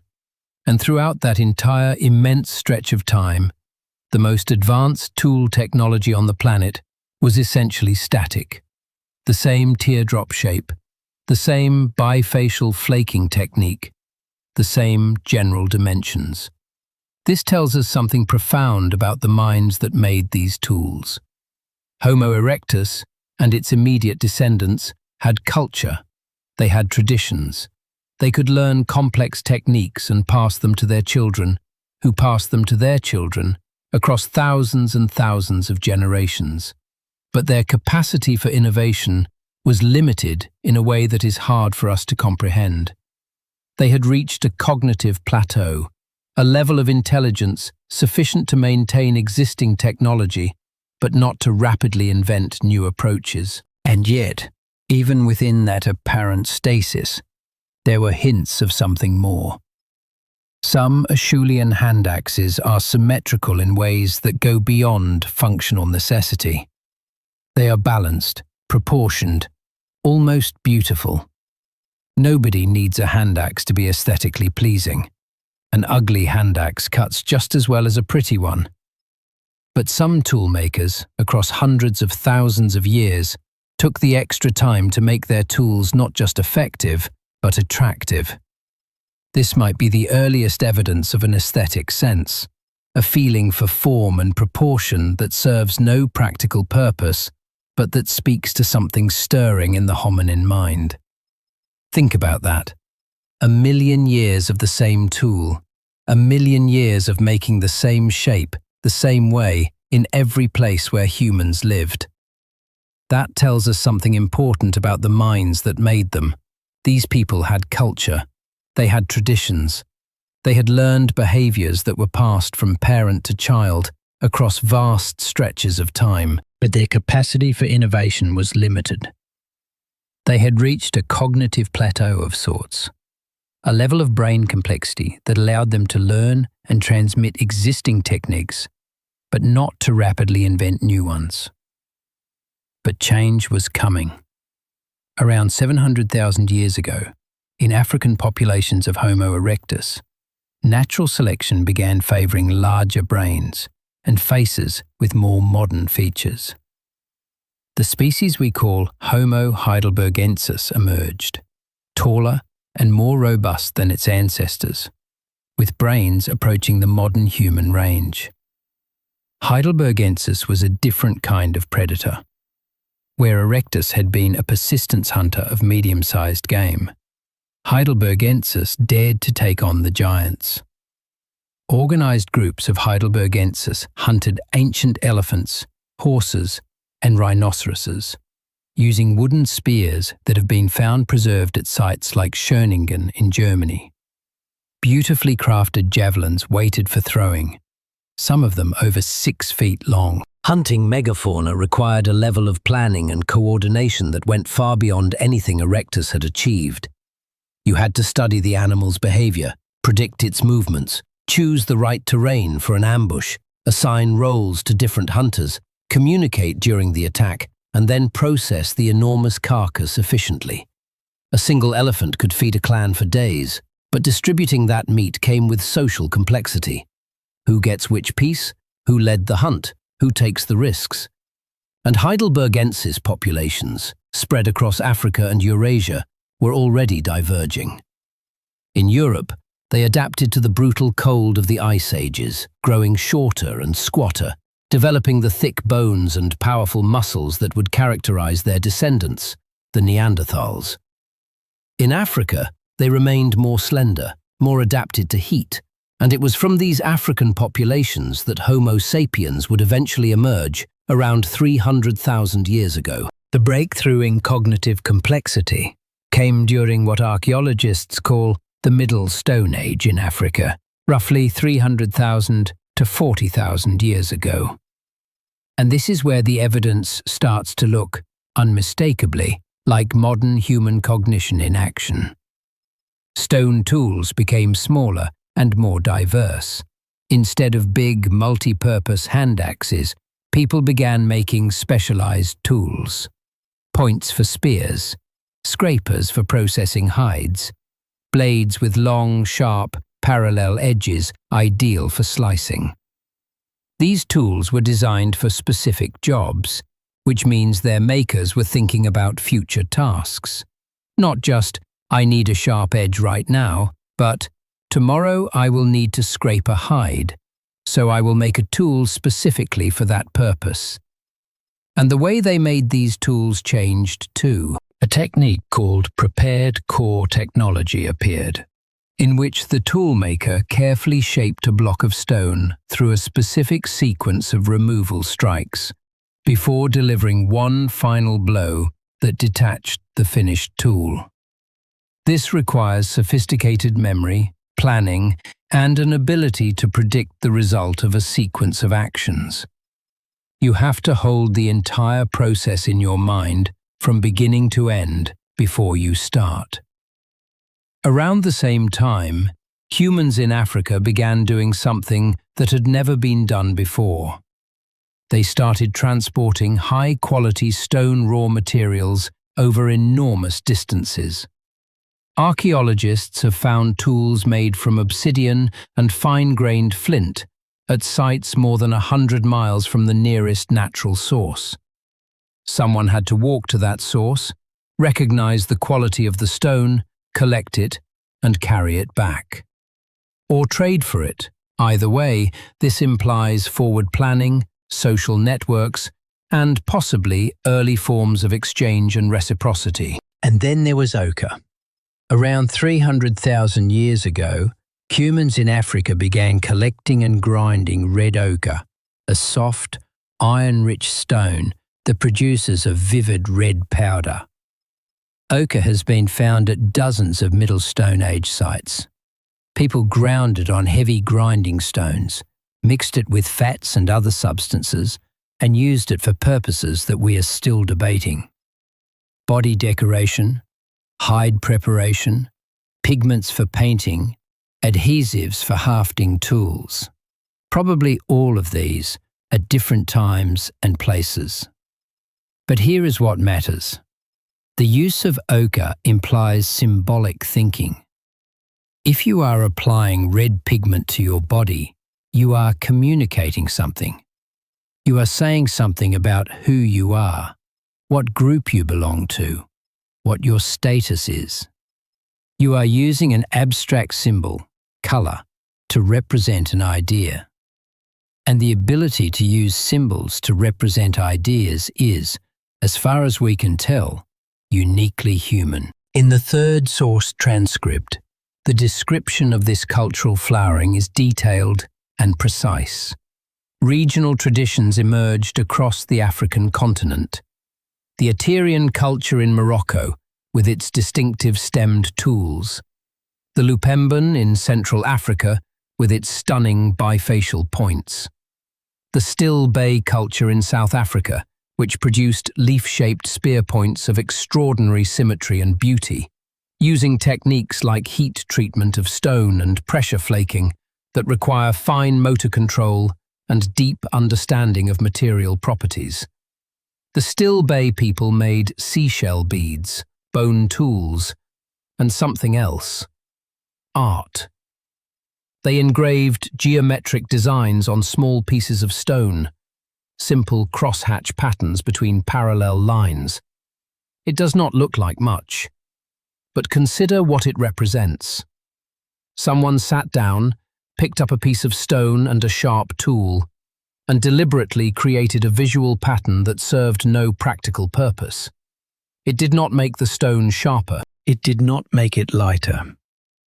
It did not make it any more useful as a tool.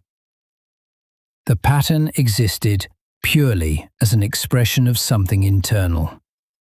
An idea, an aesthetic preference, a message that was being externalized into the physical world. That is abstract thought.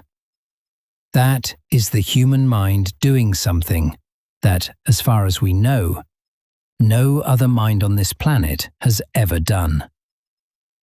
Taking something that exists only inside a brain, a pattern, a concept, and making it real in the world.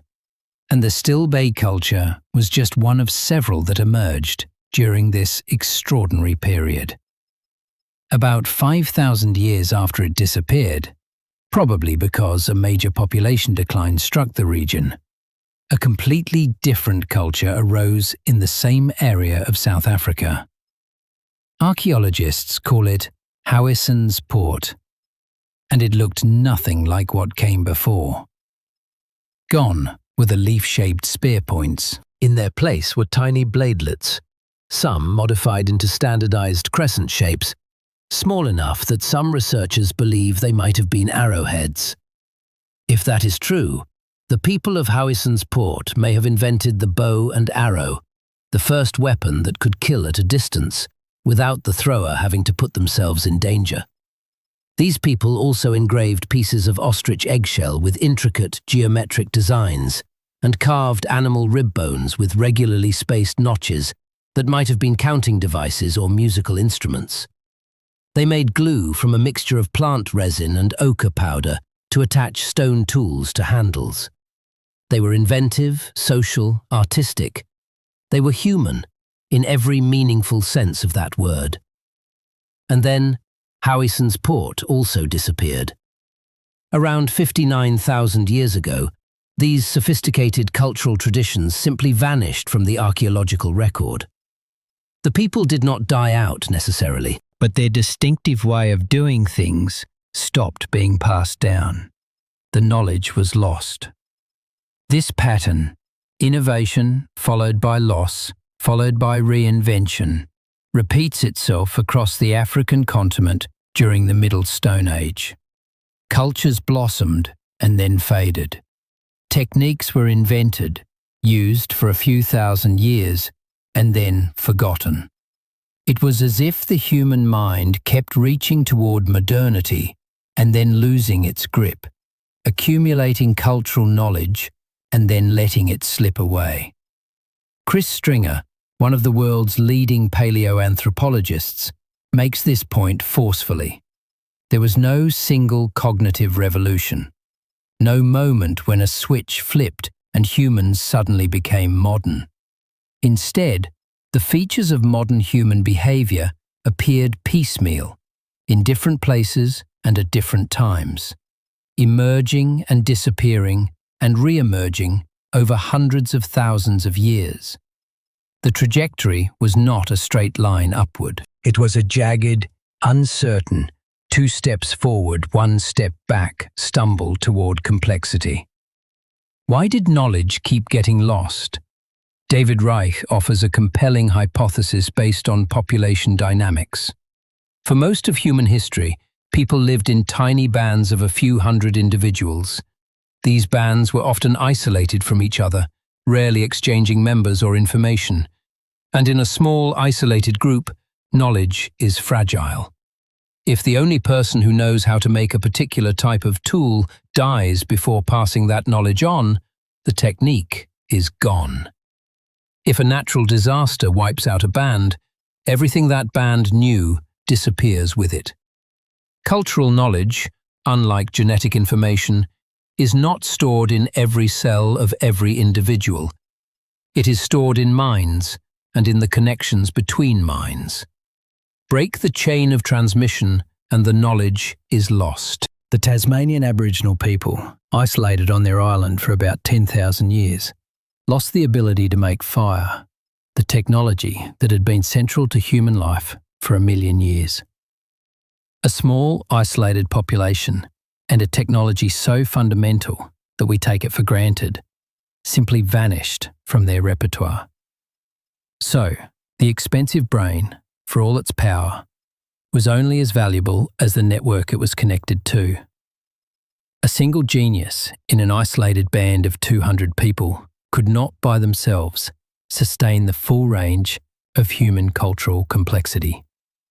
You needed a network. You needed connections between bands. You needed enough people communicating frequently enough to keep the knowledge alive. And the brain that could do this, the brain that could imagine and plan and create and teach and learn, that brain was the most expensive, most metabolically demanding brain in the animal kingdom. An organ that cost 1/5 of everything its owner ate, that made childbirth life-threatening, that required years of helpless infancy. And it was worth it. Every calorie, every risk, because that brain could imagine.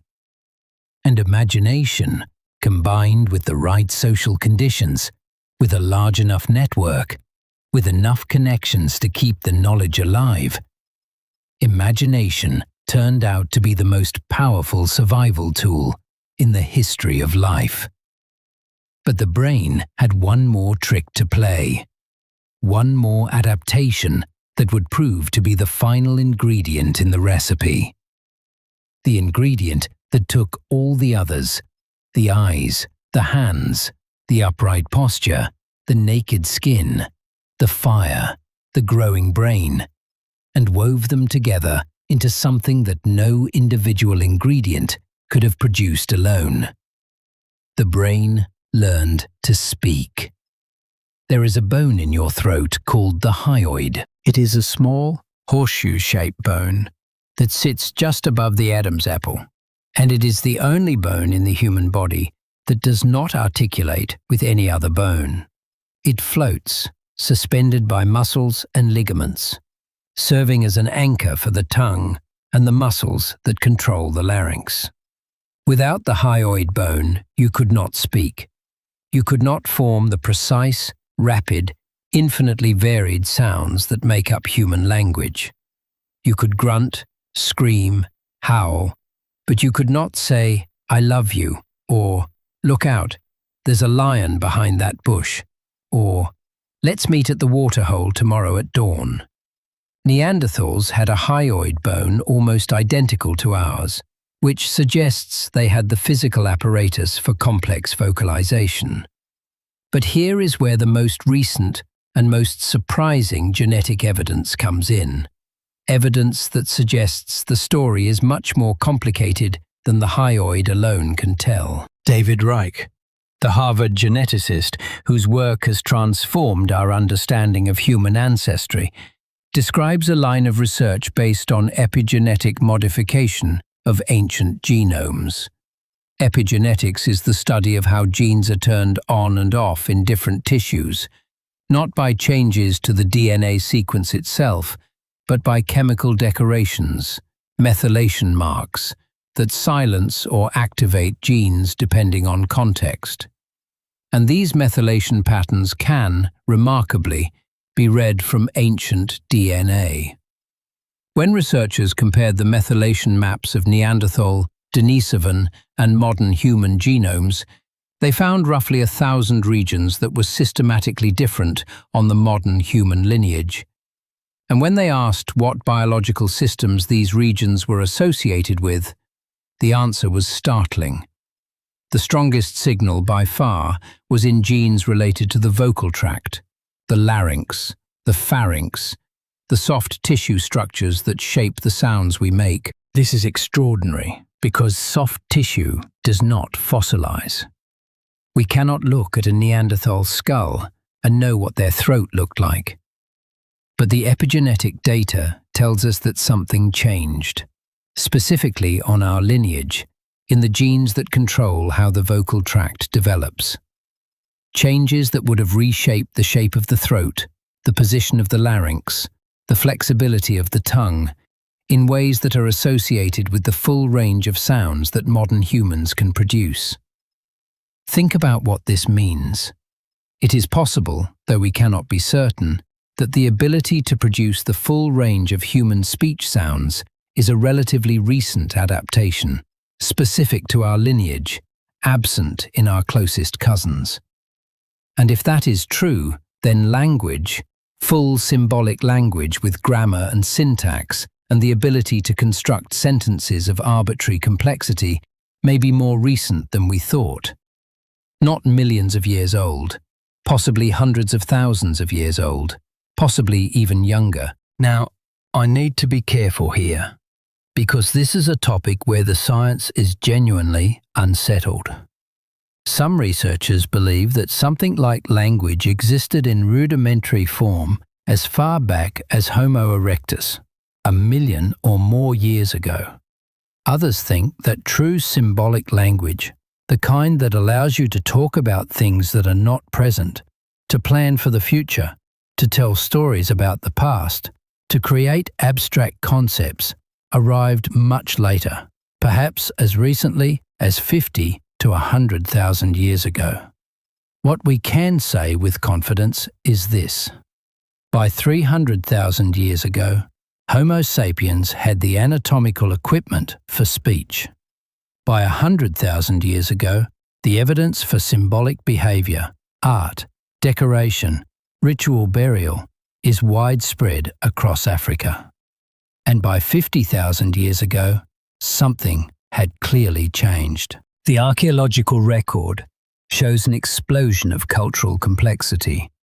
New tool types appearing at accelerating rates, regional styles and traditions, long-distance trade networks, cave paintings, carved figurines, musical instruments. Something had tipped over. Some threshold had been crossed.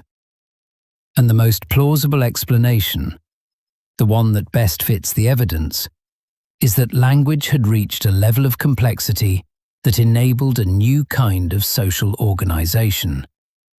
One based not just on immediate cooperation, the kind of teamwork needed for a hunt, but on shared, abstract knowledge, stories, beliefs, rules, history, plans for the future, knowledge accumulated over generations and transmitted not through genes, but through words.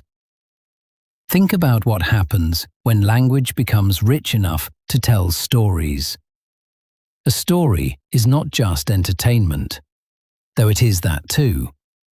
A story is a technology for transmitting experience. If a hunter encounters a new predator in an unfamiliar valley and survives, he can come back to camp and tell the others exactly what happened, where the animal was, how it moved, what warning signs preceded its attack, what strategy he used to escape.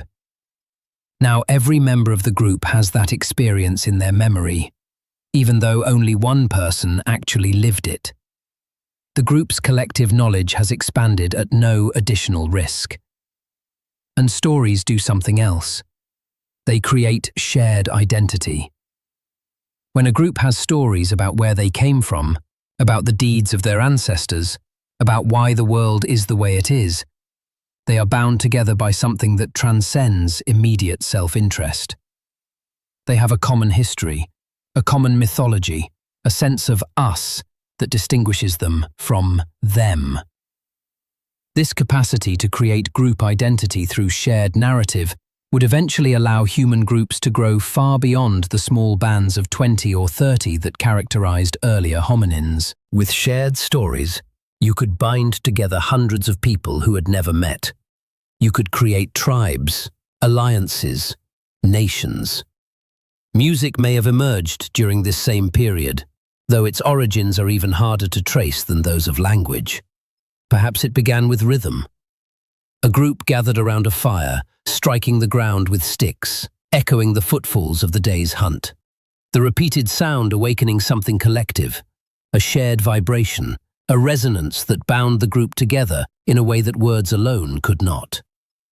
Then voices joining in, murmuring, humming, imitating the sounds of animals or wind. Then someone discovering that a hollow bone, blown into at the right angle, produced a tone that carried across the camp. Bone flutes have been found in caves in Germany dating to around 40,000 years ago. Carved from the wing bones of large birds and the femurs of bears, drilled with finger holes that allowed the player to produce a range of notes. These are not crude experiments. They are functional instruments, made with skill, designed for a specific purpose. Somebody played music around those campfires 40,000 years ago, and someone listened. And something passed between them, some communication that went beyond words, some shared experience that tightened the bonds of the group in ways that we can feel but cannot fully explain. And then there was art. The cave paintings that began appearing in Europe and elsewhere around 40,000 years ago represent something astonishing. Not because of their technical skill, though that is remarkable, but because of what they reveal about the minds that produced them. To paint an animal on a cave wall, you must first observe that animal with extraordinary attention. You must memorize its shape, its proportions, the way it moves. Then you must abstract that observation into a two-dimensional representation, translating a living, three-dimensional creature into lines and colors on a flat surface. And you must execute this translation with controlled hand movements, using materials you have prepared in advance, in a dark cave lit only by flickering firelight. This is eyes, hands, and brain working in concert at a level of coordination that goes far beyond survival. It goes beyond practicality of any kind. Nobody needs cave paintings to survive. They do not make you warmer, better fed, or safer from predators. They exist because the human mind had reached a point where it needed to express something internal, something invisible, and make it visible. The urge to create, the need to leave a mark, to say, I was here, and this is what I saw. That is the recipe producing something that no recipe could have predicted. This is the moment where the recipe comes together, where all the ingredients that had been accumulating over 66 million years of primate evolution finally combine into something greater than their sum. Consider what language does when you add it to the other ingredients. You have eyes that can judge distance with extraordinary precision. Add language, and you can describe what you see to someone who cannot see it. The antelope went over that ridge, moving slowly, favoring its left foreleg. Now the entire group has information that only one pair of eyes collected. You have hands that can manipulate objects with fine motor control. Add language, and you can teach someone how to make a tool without them having to watch you do it. Strike the core at this angle, with this much force, using this kind of stone. Knowledge that took a lifetime to acquire can be transmitted in an afternoon. You have fire that transforms raw food into nutrition and raw night into safe social space. Add language, and you can sit around that fire and tell stories. You can share knowledge about where food grows, where predators lurk, which plants are poisonous, and which ones heal. You can talk about people who are not present. You can gossip, which sounds trivial, but is actually one of the most powerful social technologies ever invented, because it allows you to manage relationships with people you have never met. You have a brain large enough to hold complex models of the world, to plan ahead, to imagine scenarios that have not happened yet. Add language, and those mental models can be shared, refined, corrected, accumulated. One person's insight becomes the group's knowledge. One generation's discovery becomes the next generation's starting point. And this sharing of knowledge through language produced something else, something we tend to overlook because it is so embedded in our daily lives that we forget it is extraordinary. Accumulated botanical knowledge, an understanding of plants so detailed and so vast that it rivaled anything a modern scientist could compile, all stored in human memory and transmitted through story and demonstration. Studies of modern hunter-gatherer societies show that a skilled gatherer typically knows detailed information about 200 to 300 plant species, which parts are edible and when, which require processing to remove toxins, which are medicinal and for what conditions, which are poisonous, and what the symptoms of poisoning look like. This is not casual awareness. A mistake could be fatal. Eat the wrong mushroom and you die within hours.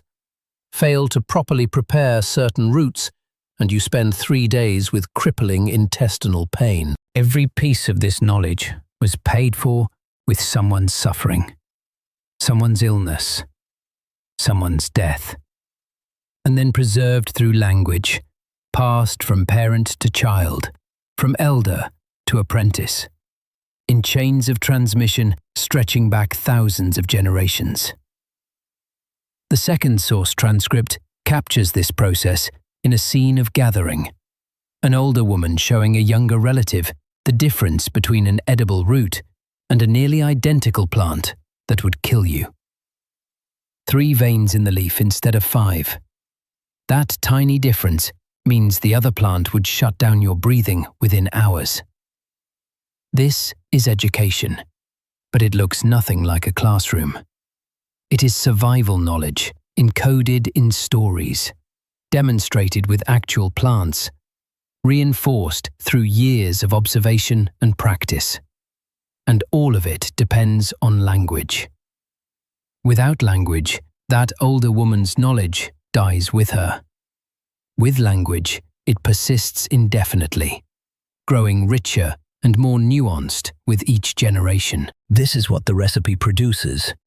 Not a faster animal, not a stronger animal, not an animal with better armor or sharper teeth or deadlier venom. An animal that can pool its cognitive resources. An animal whose intelligence is not limited to the brain inside one skull, but extends outward through language into a collective, a network of minds that shares information, corrects errors, and accumulates knowledge across time. No other animal does this, not in any way that is remotely comparable. Chimpanzees transmit some behaviors culturally, using sticks to extract termites, for example, but each generation starts roughly from scratch. They do not build on the discoveries of previous generations in any sustained way. There is no ratchet, no accumulation, no progress. Humans ratchet. Humans build. Each generation starts where the last one left off and adds something new. Stone tools that are refined over 1 million years. Hunting strategies that become more sophisticated with each successful hunt. Knowledge about plants and animals and landscapes that deepens with every season. Fire management techniques. Clothing construction. Shelter building. Each skill, each technology, each piece of knowledge is a brick in a structure that grows taller with every generation. And all of it depends on language. Without language, knowledge dies with the individual who possesses it. With language, knowledge is immortal. It can be passed from parent to child, from elder to young, from one band to another, indefinitely. The knowledge base of a human community is not limited by the capacity of any single brain. It is limited only by the size and connectivity of the social network. This is why, when David Reich talks about the expansion of Homo sapiens out of Africa 50 to 60,000 years ago, he suggests that the catalyst was probably cultural rather than genetic. All human groups had the biological capacity for modern behavior. The hardware was in place. What mattered was the software, the accumulated body of cultural knowledge, the techniques and traditions and shared understanding that, once it reached a critical mass, became self-sustaining and self-amplifying. He describes it beautifully in the interview. Thousands, maybe tens of thousands of tiny, isolated groups, each with a few hundred people, each accumulating knowledge and sometimes losing it, going extinct or merging with other groups. An archipelago of human communities, each one a small experiment in survival.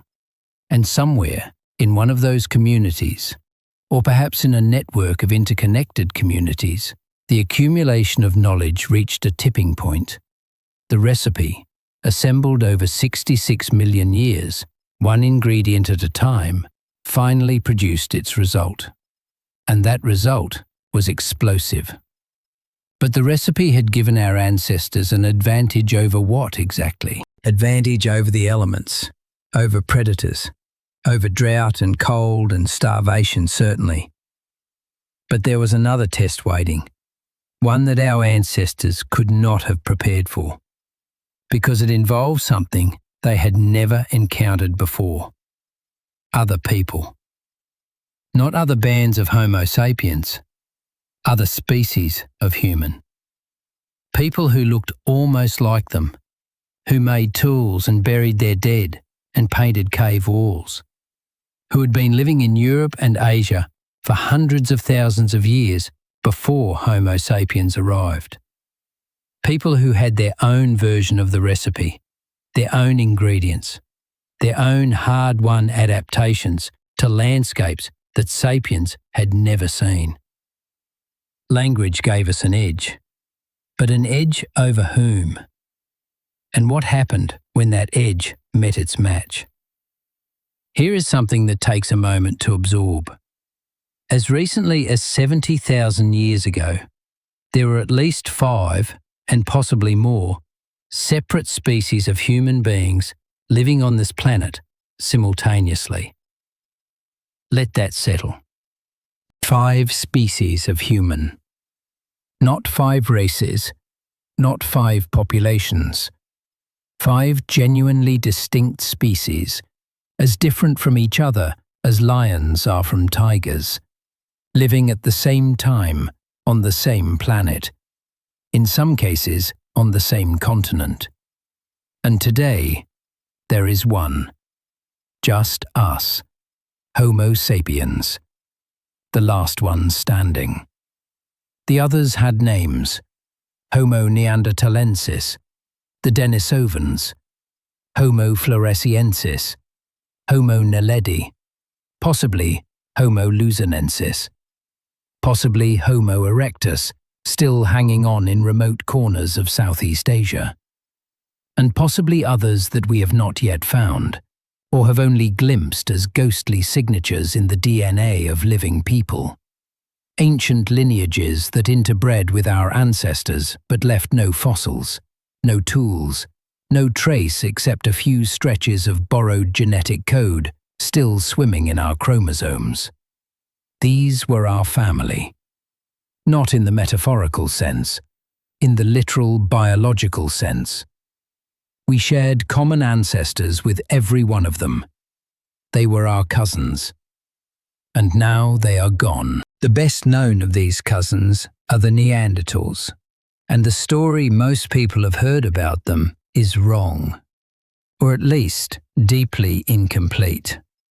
For over a century, the popular image of Neanderthals was brutish, stupid, a dim-witted caveman dragging a club, the evolutionary dead end that lost the competition with clever, creative Homo sapiens. This image was always based more on prejudice than on evidence, and the evidence that has accumulated over the past few decades has demolished it completely.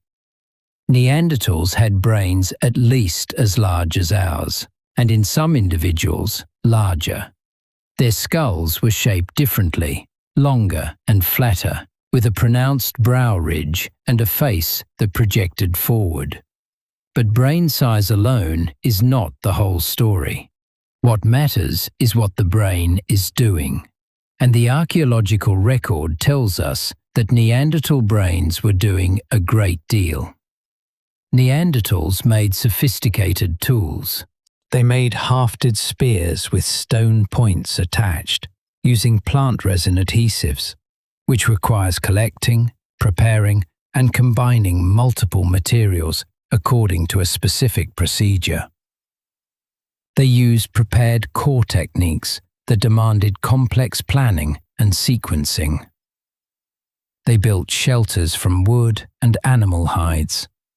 They used fire regularly, and in some populations may have been able to create it from scratch. They buried their dead. At sites across Europe and the Middle East, Neanderthal skeletons have been found in deliberate graves arranged in specific positions, sometimes accompanied by objects that might be grave goods. This is behavior that implies, at minimum, an awareness of death and a desire to treat the dead with some form of care or ritual.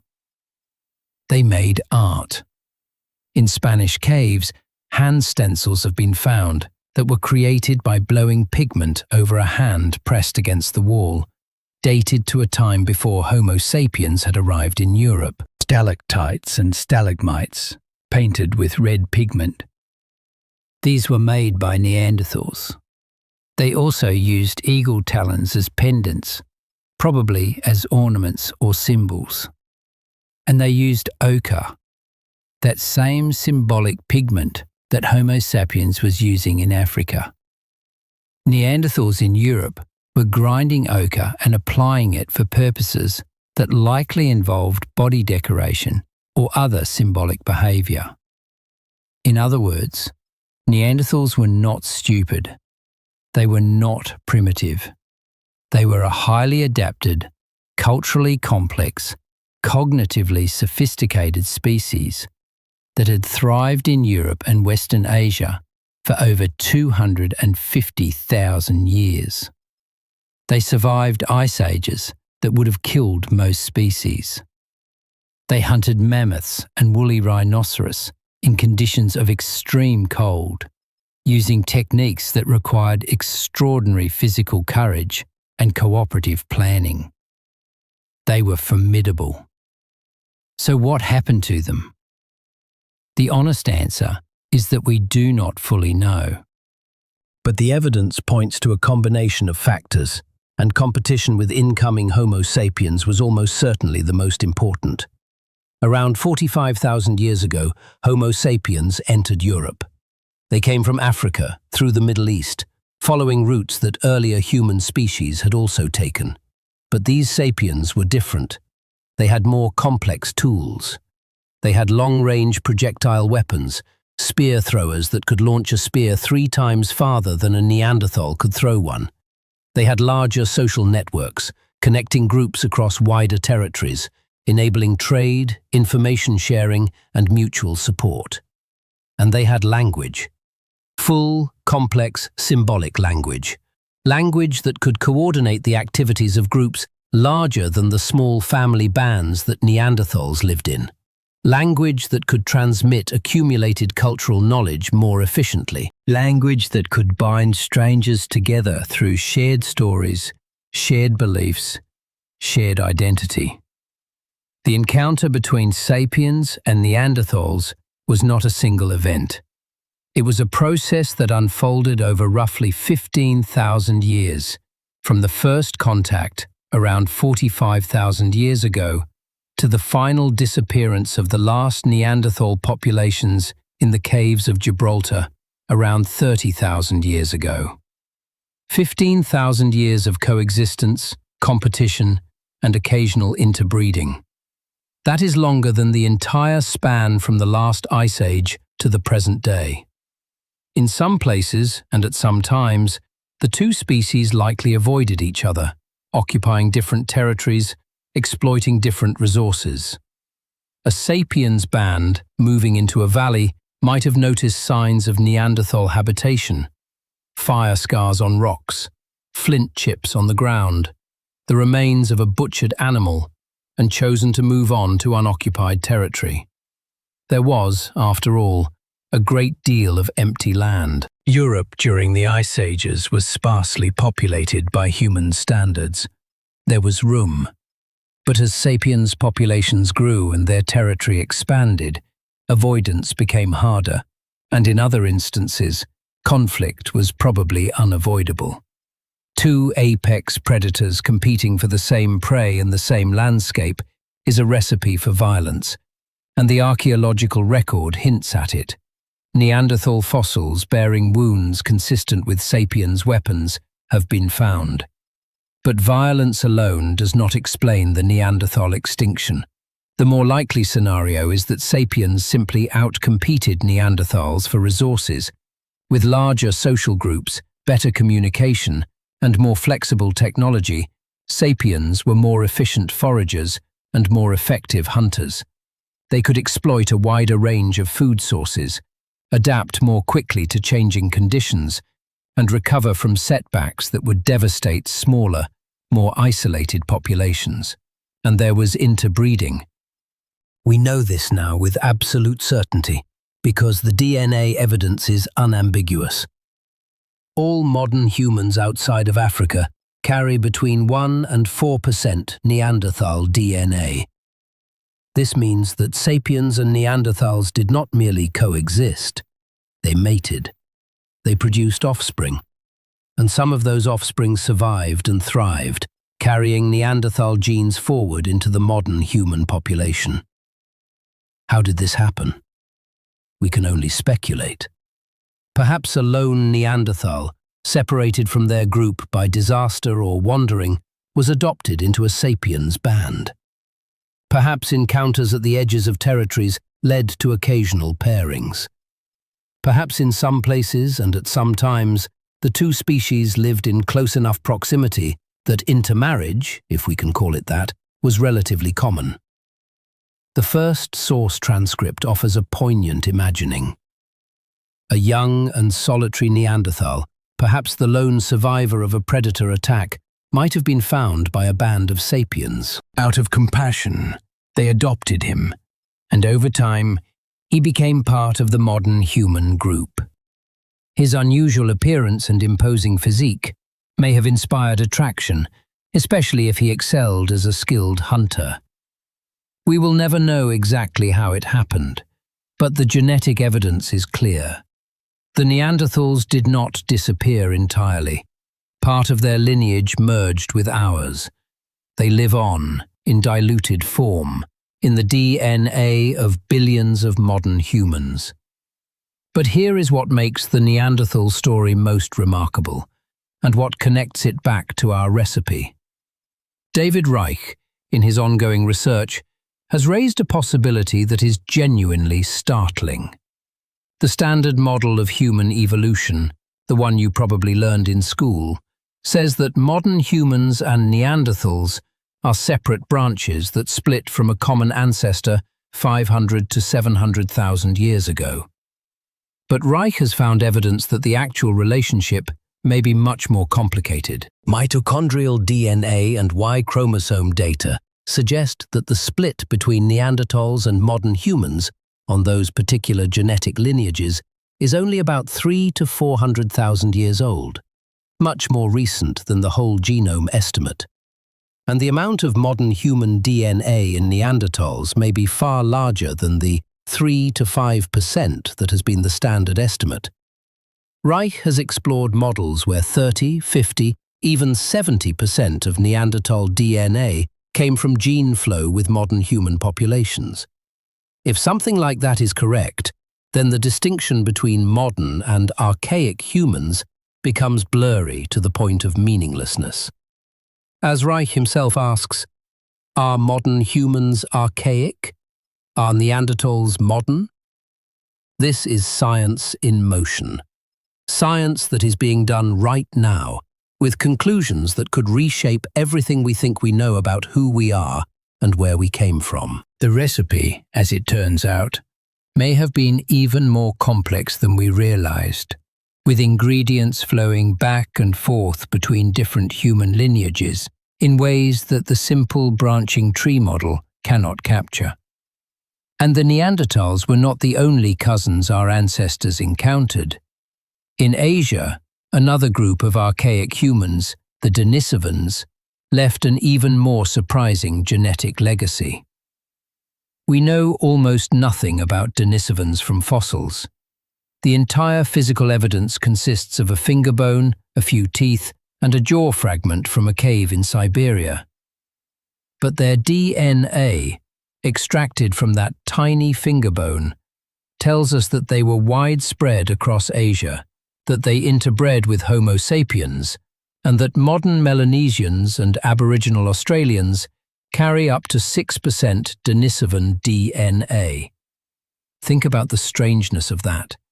An entire species of human, discovered not from skulls or skeletons, but from a pinky bone. An entire chapter of human history, unknown until 2010, when the DNA was sequenced and revealed a lineage that no fossil had ever hinted at. The Denisovans are ghosts in the genetic record, visible only through the traces they left in the genomes of people living today.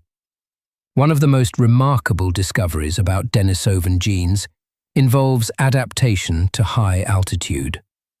A particular variant of the EPAS1 gene, which helps the body cope with low oxygen levels, is found at high frequency in modern Tibetans, and it comes from Denisovans. Our ancestors mated with Denisovans, inherited this gene, and it proved so advantageous for life at high altitude that natural selection preserved it and amplified it in Tibetan populations. We are, in a very literal sense, part Denisovan when it comes to our ability to survive on the roof of the world. And then there is Homo floresiensis, the hobbit of the island of Flores in Indonesia. When this species was announced in 2004, it caused a sensation. Barely 3 feet tall, with a brain about the size of a grapefruit, roughly the same as a chimpanzee's, this species lived on Flores until perhaps 50,000 years ago, possibly even more recently. They made stone tools. They hunted stegodon, a type of small elephant that had also evolved in isolation on the island. They survived alongside giant Komodo dragons, those armored reptilian predators that still inhabit the island today. How did Homo floresiensis get so small? The most likely explanation is a phenomenon called insular dwarfism. When a species becomes isolated on an island with limited resources, natural selection favors smaller individuals who need less food. Over thousands of generations, the population shrinks. It has happened to elephants, deer, hippopotamuses, and apparently it happened to a population of Homo erectus that reached Flores perhaps 1 million years ago. Their bodies shrank. Their brains shrank. But their tool-making abilities persisted, suggesting that cognitive complexity does not map neatly onto raw brain size. When Homo sapiens arrived in the region, Homo floresiensis disappeared. We do not know exactly how. The first source transcript captures the unsettling ambiguity. Hunting them would have been more like battling a group of clever, well-armed humans. Perhaps our ancestors hunted them directly. Perhaps they simply outcompeted them for the stegodon and other resources both species depended on. Perhaps disease played a role, as it would in so many later encounters between previously isolated populations. Whatever the mechanism, the pattern is consistent across the world. Wherever Homo sapiens arrived, other human species vanished. In Europe, the Neanderthals. In Asia, the Denisovans. On Flores, the hobbits. In southern Africa, possibly Homo naledi, a strange, small-brained species with surprisingly modern-looking hands that was still depositing its dead in the deep caves of the rising star system as recently as 250,000 years ago. Across the planet, one by one, our cousins disappeared. We carry their genes. We walk through landscapes they shaped. We may even owe some of our most valuable adaptations to them, the high-altitude genes from Denisovans, the immune system variants from Neanderthals. They are part of us. But they are gone, and we are the reason. David Reich puts it with characteristic directness in the interview. As far as I can tell, 70,000 years ago, there are 6 different human species, and then this group, initially like 1,000 to 10,000 people, explodes all across the world. And there may have been a moment, around 74,000 years ago, when the entire recipe came within a whisker of being lost forever. The super-eruption of Mount Toba in Sumatra was one of the largest volcanic events in the last 2 million years. Millions of tons of ash were hurled into the atmosphere, blocking sunlight for months. Global temperatures dropped. In Africa, where Homo sapiens was still a young species, the effects were devastating. Savannas dried out. Food sources collapsed. Genetic evidence suggests that the total population of Homo sapiens may have plummeted to just a few thousand individuals in certain parts of East Africa. A few thousand people.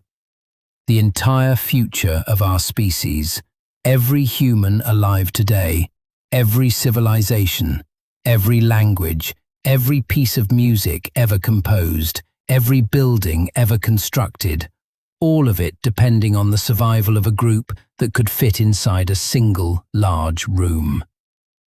If the eruption had been slightly larger, if the climate effects had lasted slightly longer, if one more drought had hit at the wrong time, there might be no humans at all. The recipe would have been assembled over 65 million years, only to be destroyed in a single geological instant.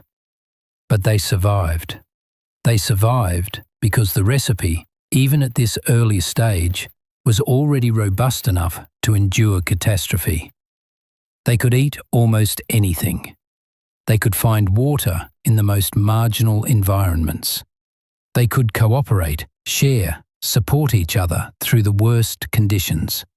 And when the climate recovered, the survivors expanded again, carrying with them the accumulated cultural knowledge that their ancestors had developed over 300,000 years of Homo sapiens existence. 1,000 to 10,000 people. That is the population that eventually founded the non-African branch of our species. A group so small that it could fit in a modern high school gymnasium. From that tiny founding population, every non-African human alive today is descended. Every European, every Asian, every Native American, every Pacific Islander, all of them trace their ancestry back to a few thousand individuals who walked out of Africa around 60,000 years ago. And they carried with them the complete recipe. Eyes that judge distance, hands that shape tools, bodies that walked upright and cooled themselves with sweat, brains swollen with 66 million years of accumulated selection pressure, fire that cooked their food and lit their nights, and language, the ingredient that bound all the others together, that allowed knowledge to accumulate, that made culture possible, that turned a biological organism into something unprecedented, a creature that adapted not by evolving new bodies, but by inventing new behaviors. That recipe was about to be tested on every continent, in every climate, against every challenge the planet could throw at it. And it would pass every test. The expansion of Homo sapiens out of Africa is one of the most extraordinary events in the history of life on Earth. Not because it was dramatic in any single moment, it was not, but because of its sheer scope and speed. In roughly 50,000 years, a blink in evolutionary time, a single species spread from a small region of Eastern Africa to every habitable continent on the planet. They crossed deserts, they climbed mountain ranges, they navigated open ocean in boats made from materials they had never seen before, arriving on the coast. They adapted to environments ranging from equatorial rainforest to Arctic tundra, from coastal marshes to high-altitude plateaus. And they did all of this with essentially the same biological equipment, the same bodies, the same brains, the same basic recipe. What changed, environment by environment, was the culture, the software, not the hardware. The first major move was from Africa into the Middle East, through the Nile Corridor and the Sinai Peninsula. And this is a detail that matters. This route was not new. Earlier populations of Homo sapiens had entered the Levant perhaps 120,000 years ago, during a warm interglacial period when the climate made the route passable. The skulls from the caves of Skul and Kafzer in modern Israel show anatomically modern humans living in the region alongside Neanderthals over 100,000 years ago. But those populations did not persist. When the climate shifted again and the ice ages returned, the Levant became colder and drier, and those early sapiens pioneers either died out or retreated back into Africa. Their genes are not in us. Their knowledge is lost. They were a rehearsal that failed. Chris Stringer makes this point emphatically in The Origin of Our Species. Anatomical modernity, having the right body, was necessary but not sufficient. The early Skul Kafzer people had modern anatomy. They had brains as large as ours, But they did not have the cultural complexity, the toolkit, the social networks, the accumulated knowledge that would later enable a successful expansion. The hardware was in place. The software was not yet ready. The successful expansion came later, around 60,000 years ago, and it was different. This time, the people who left Africa had something their predecessors lacked, a cultural repertoire sophisticated enough to adapt to whatever the world threw at them. Better tools, more complex social organization, symbolic communication systems that allowed them to coordinate, plan, and transmit knowledge across generations with unprecedented efficiency. This time, the people who left Africa kept going. Whether this was because their cultural toolkit was more sophisticated, because climate conditions were more favorable, because population pressure pushed them outward, or because of some combination of all these factors, the outward wave did not stop. From the Levant, groups spread in multiple directions. Some went north and west into Europe, where they encountered Neanderthals. Others went east along the southern coast of Asia, following the shore through modern-day India, Southeast Asia, and eventually reaching Australia. The colonization of Australia is worth pausing on, because it tells us something remarkable about what our ancestors were capable of at this early stage. Around 50,000 years ago, possibly a bit earlier, groups of Homo sapiens reached what is now the Australian continent. To get there, they had to cross open water. Even during ice ages, when sea levels were lower and more land was exposed, there was always a significant ocean gap between the Asian mainland and Australia. The crossing required deliberate navigation in open water, almost certainly using some kind of watercraft. These were not boats in any modern sense. They were probably simple rafts, made from bamboo or logs, lashed together with plant fiber. They may have held a few dozen people at most, and they were launched into open ocean, out of sight of land, by people who could not possibly have known what was on the other side.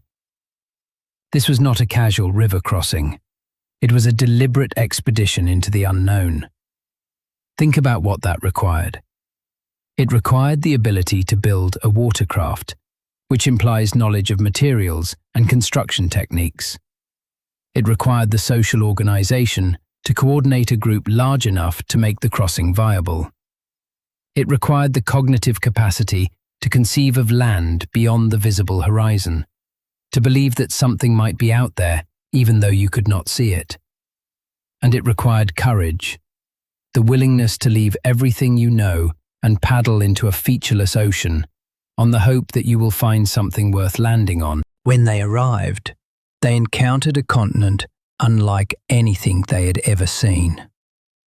Australia was populated by a marsupial megafauna that had evolved in isolation for tens of millions of years, producing creatures found nowhere else on Earth. Diprotodon, a herbivore the size of a hippopotamus, grazed the grasslands in herds. Procoptodon, a giant kangaroo that could stand 10 feet tall and weigh over 450 pounds, bounded across the plains. Phylacoleo carnifex, the marsupial lion, a predator with the most powerful bite relative to body size of any known mammal, stalked through the forests. Megalania, a monitor lizard that could reach 18 feet in length, lurked in the undergrowth.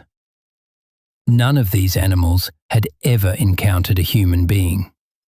They had no evolved fear of primates, no behavioral defenses against the hunting strategies that sapiens had spent hundreds of thousands of years refining in Africa. They had not learned, across millions of years of evolution, to be wary of an upright, bipedal, sweating, tool-wielding, fire-carrying, linguistically coordinated predator, because no such creature had ever existed on their continent. Within a few thousand years of human arrival, most of the Australian megafauna was extinct. The exact mechanisms are still debated, Direct hunting certainly played a role. Fire management, the deliberate burning of landscapes to drive game and encourage new plant growth, transformed entire ecosystems. Climate change during this period may have contributed, but the timing is hard to ignore. Species that had survived millions of years of climatic fluctuation disappeared within centuries of human arrival. The recipe, refined on the African savanna, proved devastating when deployed in a landscape that had never seen anything like it. This pattern would repeat itself on every continent humans entered for the first time. The megafauna, having evolved without human predation, had no behavioral defenses against us.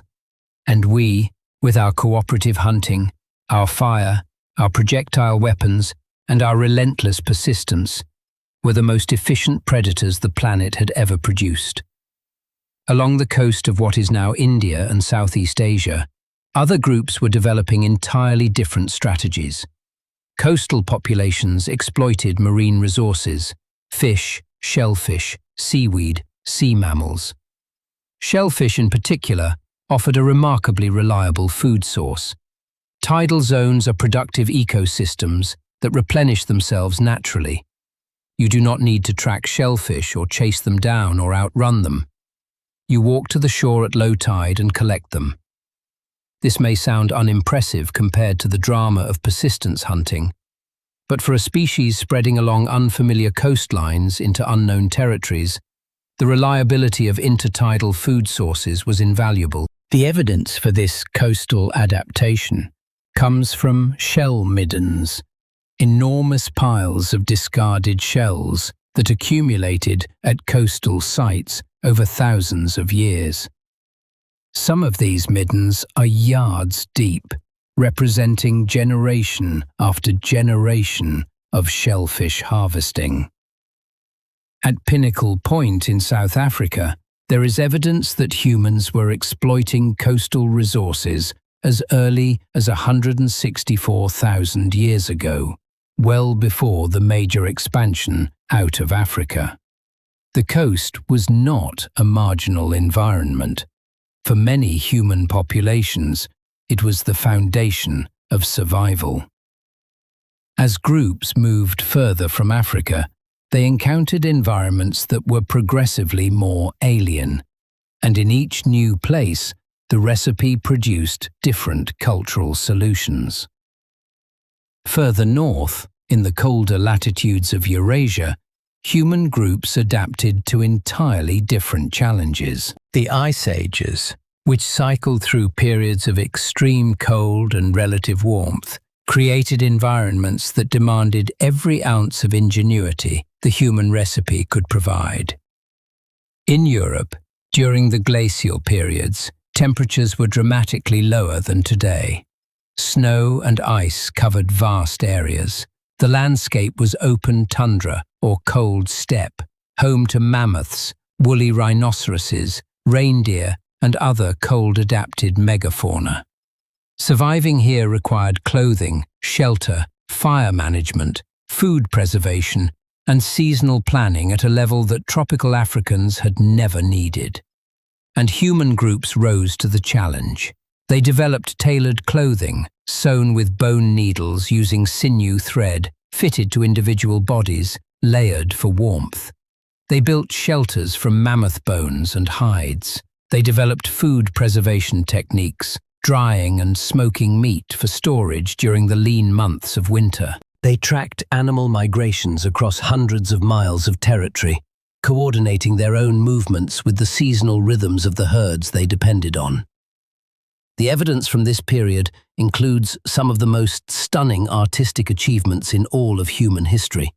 The cave paintings of Lascaux, Chauvet, Altamira, created between 40,000 and 15,000 years ago, depict animals with a vividness and accuracy that still astonishes. Horses in motion, bulls charging, lions hunting. These were painted deep inside caves in darkness by firelight, using pigments mixed with skill and applied with techniques that required training and practice. Were these paintings decorative, ritual, educational? Nobody knows for certain, but they represent something profound about the human mind at this stage. The ability to observe the natural world with extraordinary precision, to hold those observations in memory and to reproduce them on a two-dimensional surface with controlled hand movements.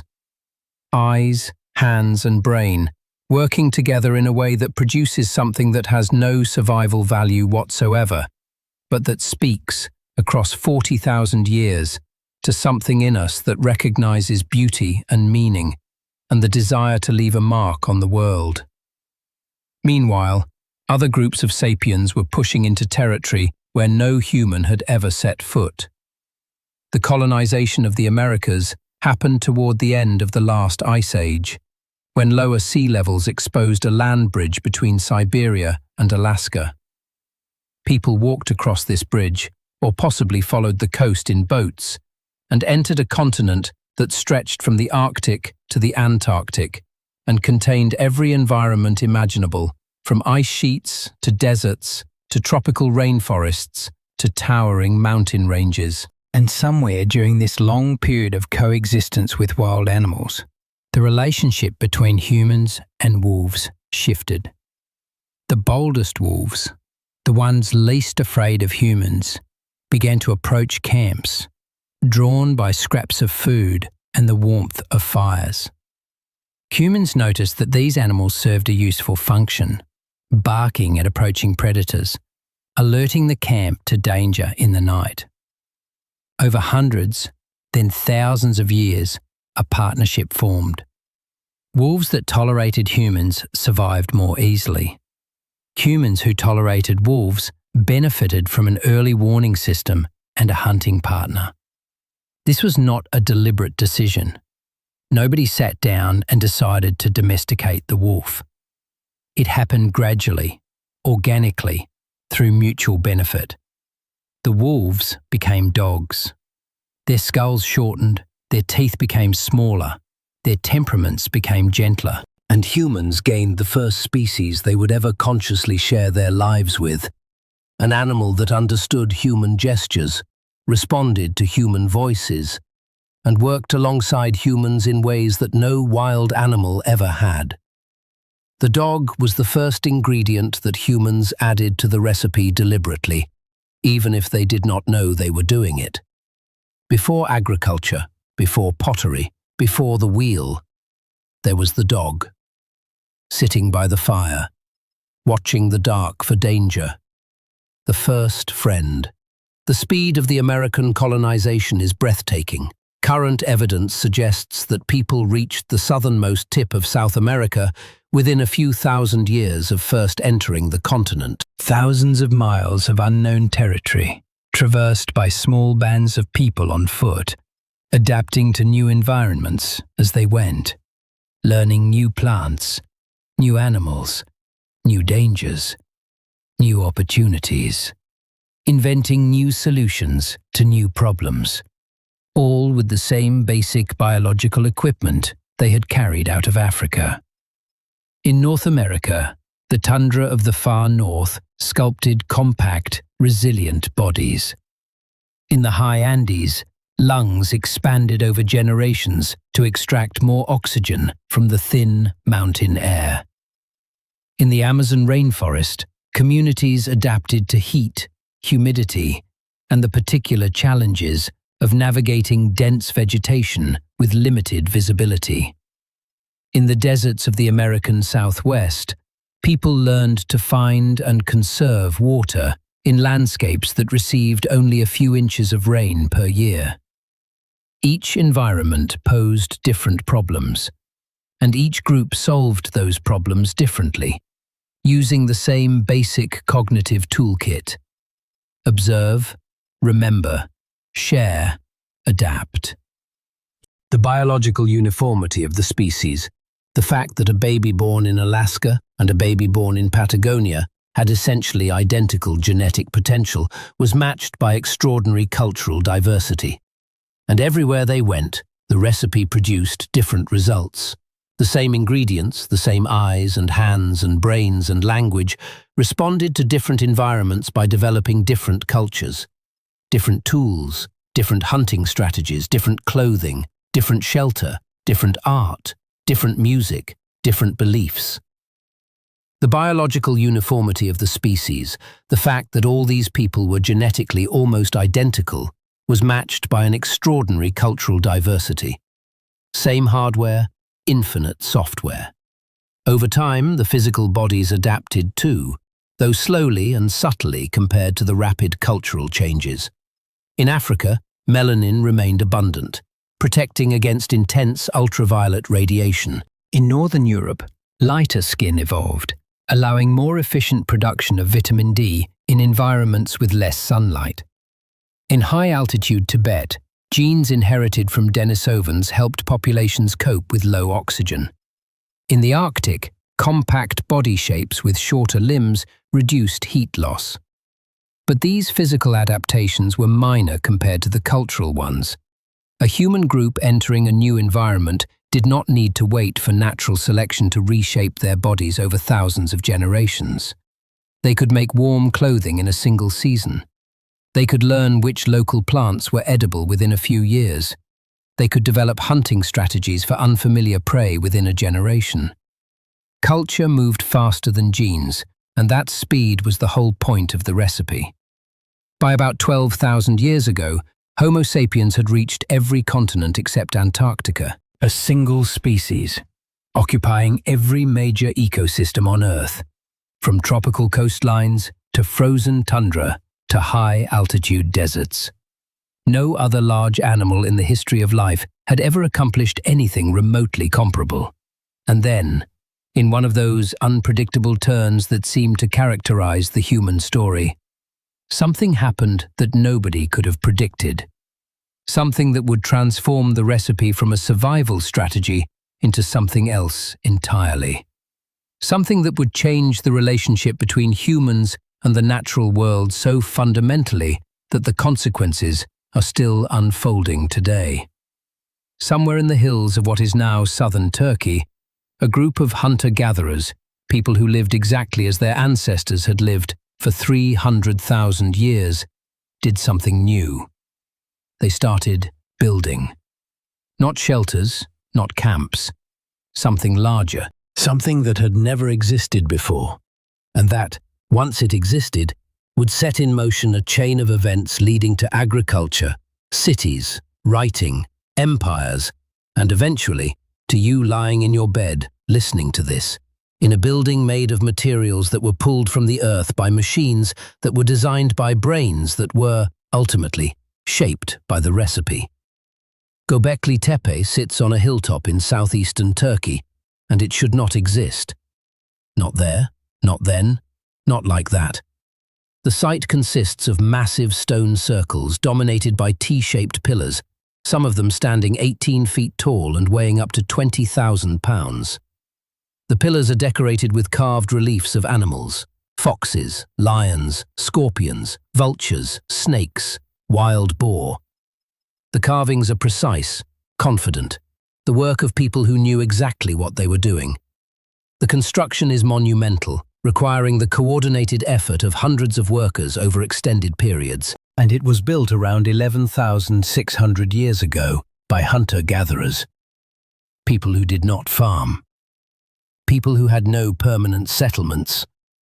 People who, by every conventional understanding of human progress, should not have had the social organization, the surplus resources, or the motivation to build anything of this scale. For most of the 20th century, archaeologists believed that the sequence of human development followed a logical order. First agriculture, then permanent settlement, then social complexity, then monumental architecture. You had to feed a large population before you could mobilize them to build temples. You had to have a surplus before you could afford specialists, priests, architects, artisans, who did not spend their days hunting and gathering. Göbekli Tepe inverts that sequence entirely. The temple came before the village. The ritual came before the farm. The desire to build something sacred, something communal, something larger than any individual or any family, that came first. And perhaps, some researchers now suggest, it was the need to feed the builders and the pilgrims that pushed people toward agriculture, not the other way around. If that is true, and the evidence is still being debated, then the final act of the recipe is the most counterintuitive of all. The ingredient that turned a global species of nomadic hunter-gatherers into the builders of civilization was not a new technology or a new food source or a new genetic mutation. It was belief. The desire to create something that transcended the immediate needs of survival. The impulse to build a monument that would outlast the builders. After about 2,000 years of use, the builders of Göbekli Tepe buried it. Deliberately, carefully, under tons of earth, as if they wanted to preserve it or hide it. We do not know why. We may never know. But the impulse that created it, the human drive to build, to create, to reach beyond the practical and the immediate, that impulse did not die. It resurfaced thousands of years later in Mesopotamia, in Egypt, in the Indus Valley, in China, wherever human communities reached the density and complexity that agriculture made possible. And then, 2,000 years after its construction, the builders of Göbekli Tepe buried the entire complex under tons of earth. Deliberately, carefully, as if they were preserving a secret or protecting something sacred. Nobody knows why. Nobody may ever know. But the fact that they built it and then chose to bury it tells us something about the complexity of the minds involved. Minds that could conceive of monumental construction and also of monumental concealment. Because agriculture did come, eventually. And when it came, it transformed the recipe in ways that nobody could have foreseen. Around 10 to 12,000 years ago, in several locations around the world, independently, humans began cultivating plants and domesticating animals. In the Fertile Crescent of the Middle East, they domesticated wheat, barley, lentils, goats, and sheep. In China, rice and pigs. In Mesoamerica, maize and beans. In the Andes, potatoes and llamas. Each region produced its own agricultural revolution, its own transition from nomadic hunting and gathering to settled farming. And agriculture changed everything. It allowed human populations to grow far beyond anything that hunting and gathering could support. A square mile of cultivated land could feed 10 to 100 times as many people as a square mile of wild territory. Populations exploded. Villages became towns. Towns became cities.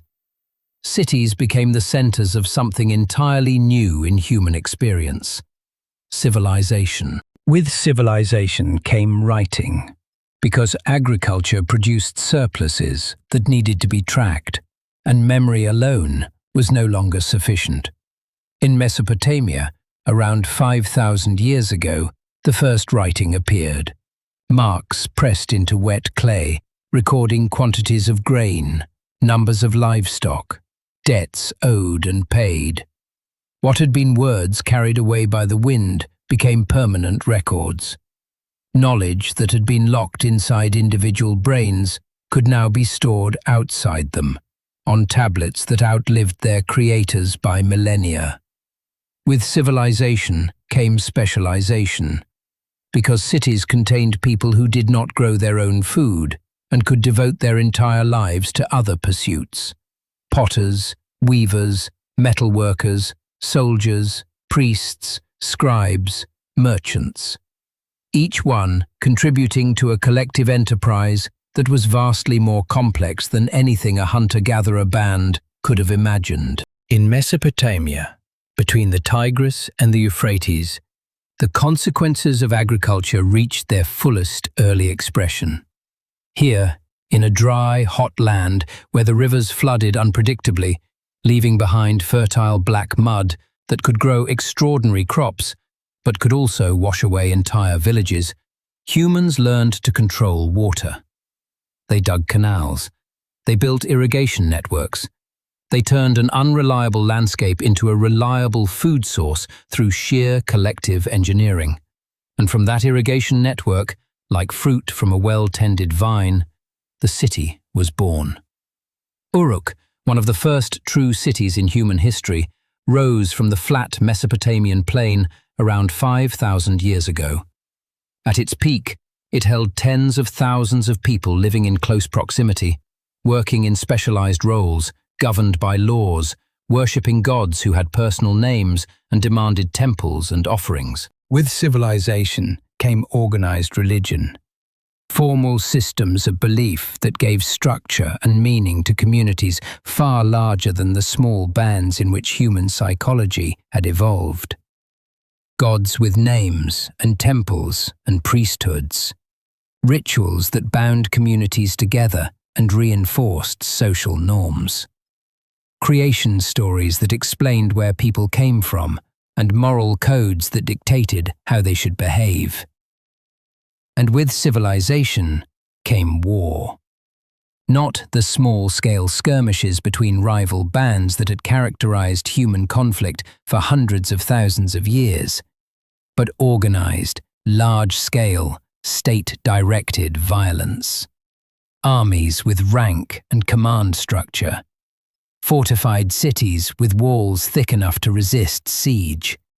Bronze weapons manufactured in workshops by specialist smiths. The same cooperative intelligence that allowed humans to hunt mammoths and cross oceans was now directed at conquering other humans. Where there had been greenery, envy followed. Where walls stood, war arrived. The cities, children of the same ingenuity, clashed over water, land, glory, and the surplus grain that made everything possible. Kings arose, men who claimed authority over thousands of strangers, justified by divine mandate and backed by organized force. Gilgamesh of Uruk, the legendary king hero, builder of walls and seeker of immortality, may have been a real person around 2,700 years before the Common Era. His story, recorded on clay tablets in cuneiform script, is the oldest surviving work of literature. And what does it concern itself with? Love, loss, friendship, the fear of death, the desire for meaning.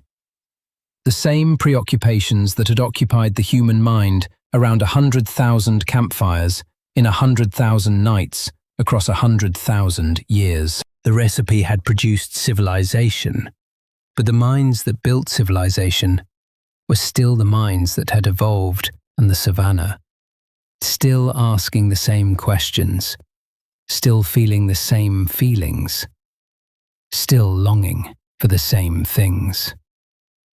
Every one of these developments, writing, specialization, religion, war, was a consequence of the recipe, a product of brains that could plan ahead, hands that could shape materials, eyes that could read the world and each other, language that could coordinate the actions of thousands or millions of people toward a common goal. The ingredients had not changed since the African savannah. What changed was the scale at which they operated. And through all of this, through the ice ages and the migrations and the extinctions and the cultural explosions, the daily texture of human life remained remarkably consistent. People woke with the dawn, not to alarms, but to the gradual lightening of the sky. They ate when they were hungry, not on a schedule. They spent perhaps 4 to 6 hours a day on what we would call work, gathering food, preparing meals, maintaining tools and shelters, and the rest of the time they socialized, played, told stories, made art. Studies of modern hunter-gatherer societies, our best window into how our ancestors lived, suggest that prehistoric humans probably had more leisure time than most people in modern industrialized societies. The image of the desperate caveman constantly scrambling for survival is almost entirely wrong. Life was dangerous, yes. Injuries were common. Infant mortality was high. But within those constraints, people lived full lives. They laughed, loved, mourned, created, celebrated. They decorated their bodies. They made music. They buried their dead with ceremony and care. The second source transcript captures this beautifully. A morning waking slowly in a rock shelter. The smell of wood smoke. Children playing, adults stretching. The communal transition from sleep to activity. Governed not by clocks, but by light and hunger, and the rhythms that had governed human life for hundreds of thousands of years. That desire to hit snooze, to wake up slowly, to ease into the day rather than attacking it, the narrator says. That is not laziness. That is your Paleolithic brain remembering how mornings used to work, back when we had all the time in the world, and the only schedule that mattered was the movement of the sun across the sky. That world is gone now, for most of us, but it lasted for 300,000 years, far longer than the agricultural and industrial civilizations that replaced it. And its echoes are everywhere in our psychology, in our needs, in the way we feel most at peace when we are surrounded by people we trust, doing something purposeful, with nowhere we urgently need to be. And that brings us, finally, back to you. You are lying here, probably getting drowsy by now, and your body is doing all the things it has done for 300,000 years. Your eyes are closed, or closing, those forward-facing, depth-perceiving eyes that first evolved in tiny primates terrified of falling out of trees 65 million years ago. Your hands are resting, those extraordinary, opposable-thumbed, precision-gripping hands that first developed to grasp branches 55 million years ago, and that have since built everything from stone axes to skyscrapers. Your spine is holding your skull in a position that would have struck any quadruped as absurd, balanced on top of a vertical column that was never meant to be vertical. A posture that emerged 7 million years ago when the forest shrank and our ancestors had to walk between the remaining patches of trees. Your skin is bare, almost completely bare, stripped of the fur that every other primate wears, and covered instead in millions of sweat glands that allow you to shed heat with an efficiency unmatched by any other large mammal on Earth. That nakedness, which should have made you fatally vulnerable, turned out to be one of the most powerful adaptations in the history of life, because it allowed your ancestors to run down prey in the midday heat 2 million years ago. Your brain is quietly humming along, using about 20% of your energy even as you rest. That absurdly expensive organ that only exists because fire and cooking freed up enough calories to fuel it, and because smaller jaws left room in the skull for it to grow. And somewhere in that brain, in neural circuits shaped by 300,000 years of selective pressure, the capacity for language is ticking over, processing these words, turning sequences of sounds or symbols into meaning, connecting you to a tradition of shared knowledge that stretches back to the first humans who sat around a fire and told each other stories about the world. Every part of you is an ingredient. Every cell, every bone, every reflex, every instinct is a record of a decision that evolution made long ago, usually under duress, usually in response to a crisis, usually in a way that seemed at the time like a terrible idea. Standing upright, terrible idea, made us slower, less stable, prone to back pain, dangerous in childbirth. But it freed our hands and let us see over the grass and walk between scattered patches of forest, and without it, nothing else follows.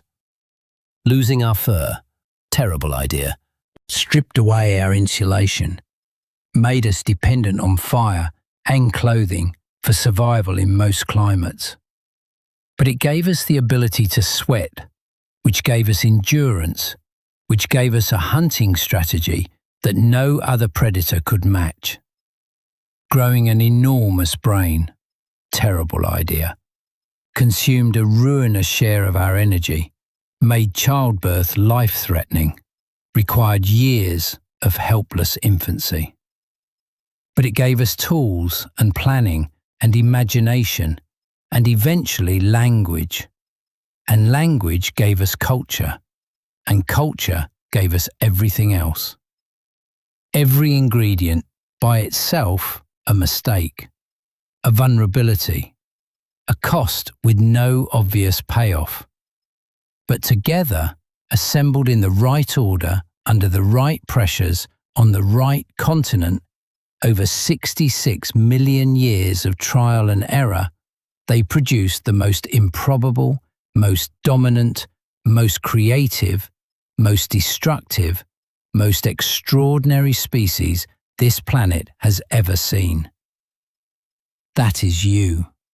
That is the recipe. Nobody wrote it. Nobody planned it. No intelligence guided it. It emerged ingredient by ingredient from the blind workings of natural selection, from catastrophes and lucky breaks and climate shifts and predator pressures and genetic accidents. From a chain of events so improbable that if you ran the experiment 1,000,000 times, you would almost certainly never get the same result. And yet, here you are, the result. Right now, somewhere outside your window, the descendants of those same mammals that survived the asteroid 66 million years ago are going about their lives. Birds, which are the descendants of dinosaurs, are sleeping in trees. Rats and mice, the closest living relatives of those shrew-like creatures that hid in rotting logs while the sky burned, are scurrying through the walls of human buildings. The world is full of evolutionary experiments, billions of them, each one a unique answer to the question of how to stay alive on a changing planet. But only one of those experiments produced language. Only one produced fire. Only one produced art and music and mathematics and the ability to look up at the stars and wonder what they are. The recipe that produced you took 66 million years to assemble, and it depended on an asteroid that killed the dinosaurs, on forests that shrank, on grasslands that expanded, on predators that hunted our ancestors so relentlessly that only the most cooperative, most vigilant, most inventive survived. It depended on every ingredient arriving in the right order, because without each preceding step, the next one would not have worked. Sweating does not help you if you are not bipedal. Tools do not help you if your hands cannot grasp them. Language does not help you if your brain is not large enough to encode it. Everything depends on everything else, and if any single ingredient had not arrived, if the asteroid had missed, if the forests had not fragmented, if the climate had not shifted, if some random genetic mutation had not produced the right change at the right moment, you would not be here. This moment, your consciousness, your awareness, your ability to listen to a story about your own origins and feel something about it. None of it was guaranteed. None of it was inevitable. It was a recipe, A recipe that nobody wrote. A recipe assembled by chance and pressure and time, over a span so vast that the human mind can barely grasp it. And the result, against all odds, against all probability, is you. So let that thought settle. Let it rest softly in your mind as the edges of the day blur and fade. You are the most improbable creature on this planet. Every breath you take is borrowed from a fish that swam into stagnant water 400 million years ago and, out of desperation, learned to breathe air. Every heartbeat is an echo of that first single cell that learned to pulse and divide in a warm ocean 3.5 billion years ago. Every thought that flickers through your mind tonight is powered by an organ that exists only because an asteroid hit the Yucatan and a tiny mammal survived in a rotting log, and its descendants climbed trees and grew clever hands and stood upright and lost their fur and tamed fire and learned to speak. You are made of all of that, all 66 million years of it. All 4 billion, really, if you trace it back to that first cell.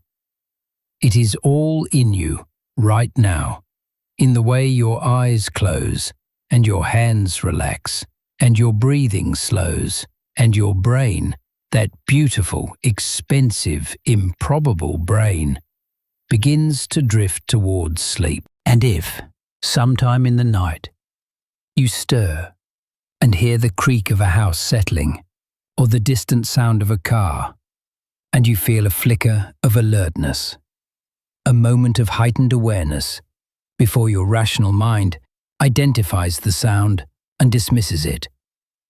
That is the recipe too. That is the part of your brain that evolved in a world where sounds in the dark meant danger, where the only thing between you and a predator was your ability to wake fast and assess the threat. You do not need that vigilance anymore, probably, but it is still there, still running, still listening. A sentinel from 3 million years ago, still doing its job. You do not need to hold on to any of this. The recipe is written in your body. It is in your bones and your skin and your voice and your dreams. It has been there since before you were born, and it will be there when you wake up in the morning. And it has been there for 300,000 years, and for 3 million, and for 66 million, stretching back and back and back to a small creature in a log eating a beetle, not knowing that the sky was about to fall. The sky fell, and you are here, and that is enough. That is more than enough. Let your breathing slow. Let the millions of years blur together into a comfortable haze. Let the recipe do what it has always done, what it has done for longer than there have been humans to think about it. Keep you alive, keep you warm, keep you here. Good night.